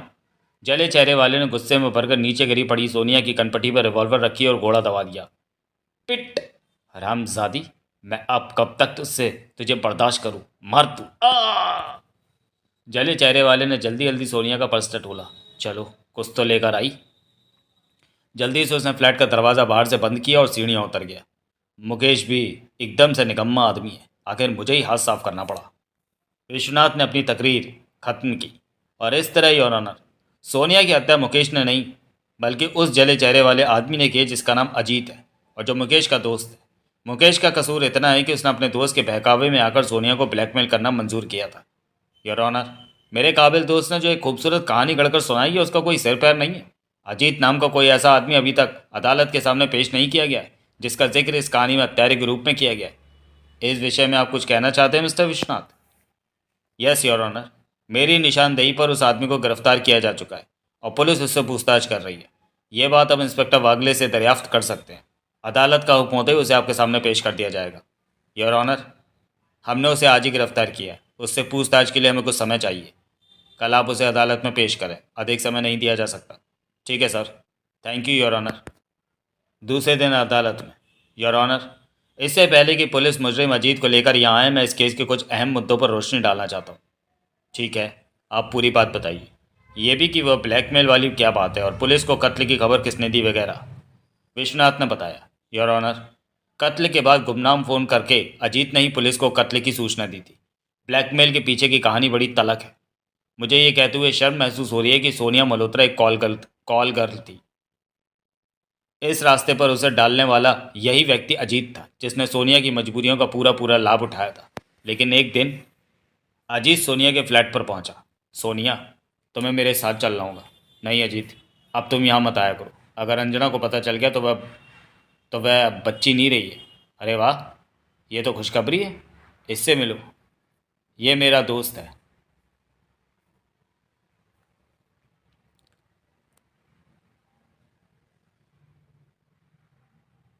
मुकेश है, शूटिंग चैंपियन होने वाला है पट्ठा। इसकी मुलाकात अंजना से कराए देते हैं, ये उसे लाइन के लिए तैयार कर देगा। फिर तो अजीत, होश की बात करो। मेरी बहन का नाम फिर कभी जुबान पर मत लाना। अजीत ने गुस्से में दांत पीसते हुए सोनिया के बाह कसकर पकड़ ली। और अगर लाई तो क्या करेगी तू, जानती नहीं? तेरे वो सारे फोटोग्राफ्स मेरे पास हैं, मैं उन्हें तेरी बहन के पास ही भेज देता हूँ। छोड़ मेरी बाह, जंगली कहीं क्या। अजीत ने सोनिया को मारने के लिए हाथ उठाया तभी हरामजादी जंगली के ओह ओह मुकेश मुझे हाथ उठाता मुझ पर। सोनिया तुरंत वहां से भाग खड़ी हुई। योर ऑनर, उसने अजीत के चेहरे पर तेजाब फेंका था। मुकेश की हिम्मत उसे रोकने की नहीं हुई। उसके बाद योर ऑनर, अजीत कई महीनों तक अस्पताल में पड़ा रहा। उसकी आमदनी का जरिया खत्म हो गया था। तब उसने एक दिन सोनिया के कुछ अश्लील फोटोग्राफ्स मुकेश को सौंप दिए और उसके माध्यम से वह सोनिया को ब्लैकमेल करने लगा। फिर एक दिन मुकेश के द्वारा अजीत ने इतनी बड़ी रकम उससे मांगी कि वह घबरा उठी। उस दिन मुकेश सोनिया के बंगले से गया ही था कि हाय सोनिया, क्या बात है भाई? वह हलकट मुकेश क्या बकबक कर रहा था तुमसे? अंजना कहाँ है? आओ राकेश, अंजना मार्केट गई है, आती ही होगी। क्या इसे बताना ठीक होगा कि मुकेश 10,000 रुपये मांग रहा है और रुपये मेरे पास इस वक्त है नहीं? क्या राजेश से मदद मांगूं? अगर इसे बीजिंग भेजने का लालच दूं तो शायद बात बन जाए। राजेश सोनिया के सामने कुर्सी पर बैठ गया। हाँ, अब बोला। अब बोलो, क्या बात है? तुम आज बहुत उदास दिखाई दे रही हो, मैं तुम्हारे कुछ काम आ सकता हूँ? राजेश, तुम मुकेश के स्थान पर बीजिंग जाना पसंद करोगे? हाँ हाँ, क्यों नहीं, पर मैं जा कैसे सकता हूँ? सिलेक्शन तो उसका हुआ है। हो जाने दो, मैं तुम्हें फिर भी बीजिंग भिजवा सकती हूँ अगर तुम 10,000 रुपये खर्च करो तो। बस 10,000 रुपये? ये रकम तो मैं बड़े मज़े से खर्च कर सकता हूँ। तो फिर समझ लो कि बीजिंग मुकेश नहीं, तुम जाओगे। राजेश ने हैरत में भरकर पूछा, पर तुम उसे तैयार कैसे करोगी? कुछ मुझे भी तो समझाओ। तुम कल 10,000 रुपये लेकर आना, मैं तुम्हें सब कुछ समझा दूंगी। तुम खुद मेरे साथ चलना। ठीक है, मैं कल आ जाऊंगा। दूसरे दिन राजेश 10,000 की एक गड्डी लेकर आया। ये लो, अब बताओ क्या करना है? तुम्हें मेरे साथ मिलकर एक छोटा सा काम करना है, बस तुम्हें अपना पार्ट बखूबी अदा करना है। योर ऑनर, सोनिया राजेश के साथ वहां पहुंची। राजेश ने मुकेश को एक बनावटी झगड़े में फंसा लिया और इस बीच सोनिया ने मुकेश के शो केस में से एक रिवॉल्वर निकालकर उसकी जगह खिलौना रिवॉल्वर रख दिया। बोल, निकाल दूँ तेरा कचूमर? क्यों आया था यहाँ? अरे रे यार, मार ही डालेगा क्या? मैं तो मजाक कर रहा था। इस रिवॉल्वर से ही उस कमीने अजीत और मुकेश का खून करूंगी। दोनों घर लौटे। देखो, ये है वह राज जिसके द्वारा कल मैं उससे लिखवा लूंगी कि स्वास्थ्य खराब होने के कारण वह बीजिंग नहीं जा रहा है। ये क्या सोनिया, तुम उसका खून करोगी? अगर वह नहीं माना तो? सोनिया हंसी। नहीं, डरो मत। पहले उसे पैसे की झलक दिखाऊंगी। ये तो केवल डराने के लिए। तुम कल किसी तरह अंजना और सपना को यहाँ से हटा दो। उन्हें तो मैं पिक्चर दिखा देखने भेज दूंगा, पर देखो, इस मामले में मैं तुम्हारे साथ नहीं हूँ। उसके बाद की कहानी मैं आपको सुना ही चुका हूँ योर ऑनर। सोनिया अपने घर पर अंजना के लिए जो खत छोड़ गई थी उसे ही पढ़कर वो उसके पीछे पीछे मुकेश के फ्लैट पर पहुंची थी, और वहां उसका अपनी बहन से झगड़ा हुआ। झगड़े के बाद वो सीधी मुकेश के पास समुद्र तट पर पहुंची, लेकिन तब तक मुकेश वहां से चल चुका था। अंजना घर लौटी। वहां सोनिया को ना पाकर उसने फिर से मुकेश के फ्लैट पर फ़ोन किया। तब तक मुकेश फ्लैट पर पहुंच चुका था और उसके सामने सोनिया की लाश पड़ी थी। योर ऑनर, मुकेश अंजना को वहां आने के लिए मना करके अंजना के पास चल दिया, लेकिन उधर से अंजना परेशान होकर मुकेश के यहाँ चल पड़ी। वहां उसकी भेंट पुलिस से हुई। अंजना की संभावना पर ही पुलिस ने मुकेश को उसके बंगले पर जा पकड़ा था। बस योर ऑनर। कहानी अच्छी है योर ऑनर, पर मेरे काबिल दोस्त ने इस कहानी की सच्चाई साबित करने के लिए अभी तक कोई ठोस सबूत पेश नहीं किया। सबूत भी हाजिर है योर ऑनर। विश्वनाथ के इशारे पर उसके असिस्टेंट वकील ने एक भारी लिफाफा क्लर्क के सामने रख दिया। योर ऑनर, इस लिफाफे में एक पत्र सोनिया का अंजना के नाम है। उसकी मूल प्रति अभी भी मिस अंजना के पास है। दूसरे इसमें सोनिया के 5 फोटोग्राफ्स हैं जो मुझे प्राप्त हुए हैं। एक अजीत का पत्र मुकेश के नाम जिसमें 10,000 रुपये सोनिया से मांगने की बात कही गई है।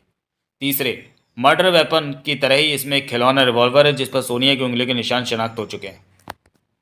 योर ऑनर, यह रिवॉल्वर खुद इंस्पेक्टर वांगले ने मुझे मुकेश के फ्लैट से प्राप्त की थी। इसके अलावा इस लिफाफे में मिस्टर राजेश, मुकेश, अंजना और अजीत के हालिया बयान, जिसके द्वारा मेरी कहानी की सच्चाई मालूम हो जाएगी।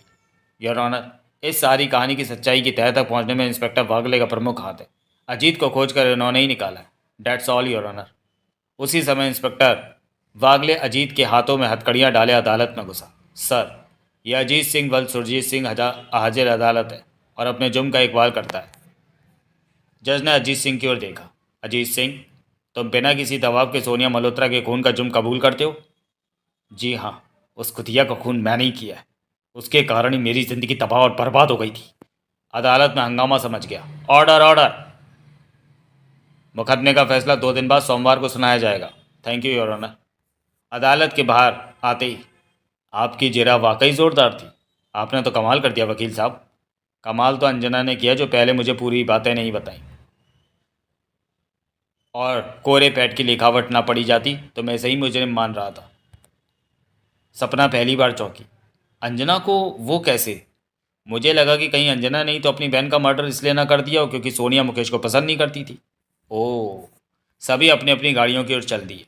वकील साहब, अगर मुझे सोनिया के नाटक की वास्तविकता का ज़रा भी आभास होता तो शायद सोनिया की हत्या ना होती। दरअसल उसने रिवॉल्वर चुराई हत्या की मंशा से था, और हत्या खुद उसी की हो गई।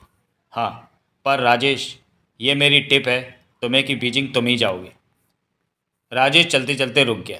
उसके साथ साथ सभी लोग चौंक पड़े। वह कैसे सर? फैसला होने दो, तब बताऊंगा, पर शर्त यह है कि तुम्हें गोल्ड मेडल जीत कर लाना है। 2 दिन बाद जज ने फैसला सुनाया। सभी सबूतों और गवाहों के बयानों के आधार पर अदालत अजीत सिंह को सोनिया मल्होत्रा के मर्डर के लिए सश्रम आजीवन कारावास, ब्लैकमेलिंग में सहयोग करने के लिए मुकेश कपूर को 6 माह की सज़ा सुनाती है। Thank you your honour. शाम को होटल सी रॉक के डाइनिंग हॉल में वागले की तरफ से विश्वनाथ की ट्रीट। विश्वनाथ, शर्त और केस तो तुम जीत ही गए। अब ये बताओ कि सारे सबूत मुकेश के खिलाफ होने पर भी तुम उसे बेगुनाह क्यों समझ रहे थे? इसके 2 कारण हैं वागले। पहला, मुकेश के शोकेस से नकली रिवॉल्वर मिलना जिसने मुझे ये सोचने पर मजबूर कर दिया कि रिवॉल्वर का चोरी हत्यारा है। वह अलग बात है कि रिवॉल्वर चोर की ही हत्या हो गई, रिवॉल्वर से। दूसरा कारण यह है कि ये लोकल ट्रेन का उसी दिन का टिकट मुझे लाश के पास से मिला था। मुकेश और राजेश के पास अपनी कार है, इसलिए निश्चित रूप से हत्यारा ही वहां लोकल ट्रेन द्वारा पहुंचा था, और असावधानीवश उसने वह टिकट वहां गिर गया। लेकिन भाई, लेकिन माय डियर बैरिस्टर, सोनिया भी तो लोकल ट्रेन द्वारा वहां पहुंची हो सकती थी। वागले, इसे सूंघ कर देखो। ओ गॉड, चरस की तीव्र दुर्गंध। अवश्य अजीत ने इसे चरस के सिगरेट्स के पैकेट के साथ जेब में रखा होगा, और सोनिया पर चरस का नशा करने का शक मैं जल्दी से कर नहीं सकता था। विश्वनाथ, वह फोटोग्राफ्स व अजीत का फ़ोन नंबर तुम्हें कहाँ से मिला? वागले, अब मुझे खाना खाने दो, क्योंकि इस प्रश्न का जवाब तुम्हारी सेहत के लिए अच्छा नहीं है। 3 दिन बाद बॉम्बे एयरपोर्ट पर। अच्छा पापा, सपना, अंजना, मैं तुम सबकी शुभकामनाओं के साथ बीजिंग जा रहा हूँ। वकील साहब को मेरा सादा प्रणाम कहना। पर राजेश, तुम्हें वकील साहब की शर्त याद है ना? तुम्हें गोल्ड मेडल। श्योर अंजना, मैं गोल्ड मेडल लेकर ही आऊँगा, तुम देखना।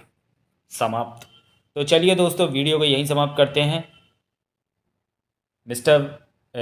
बैरिस्टर विश्वनाथ की केवल 4 कॉमिक्स थी, जो कि जिस हिसाब से उसकी सीरीज़ पूरी हो चुकी है।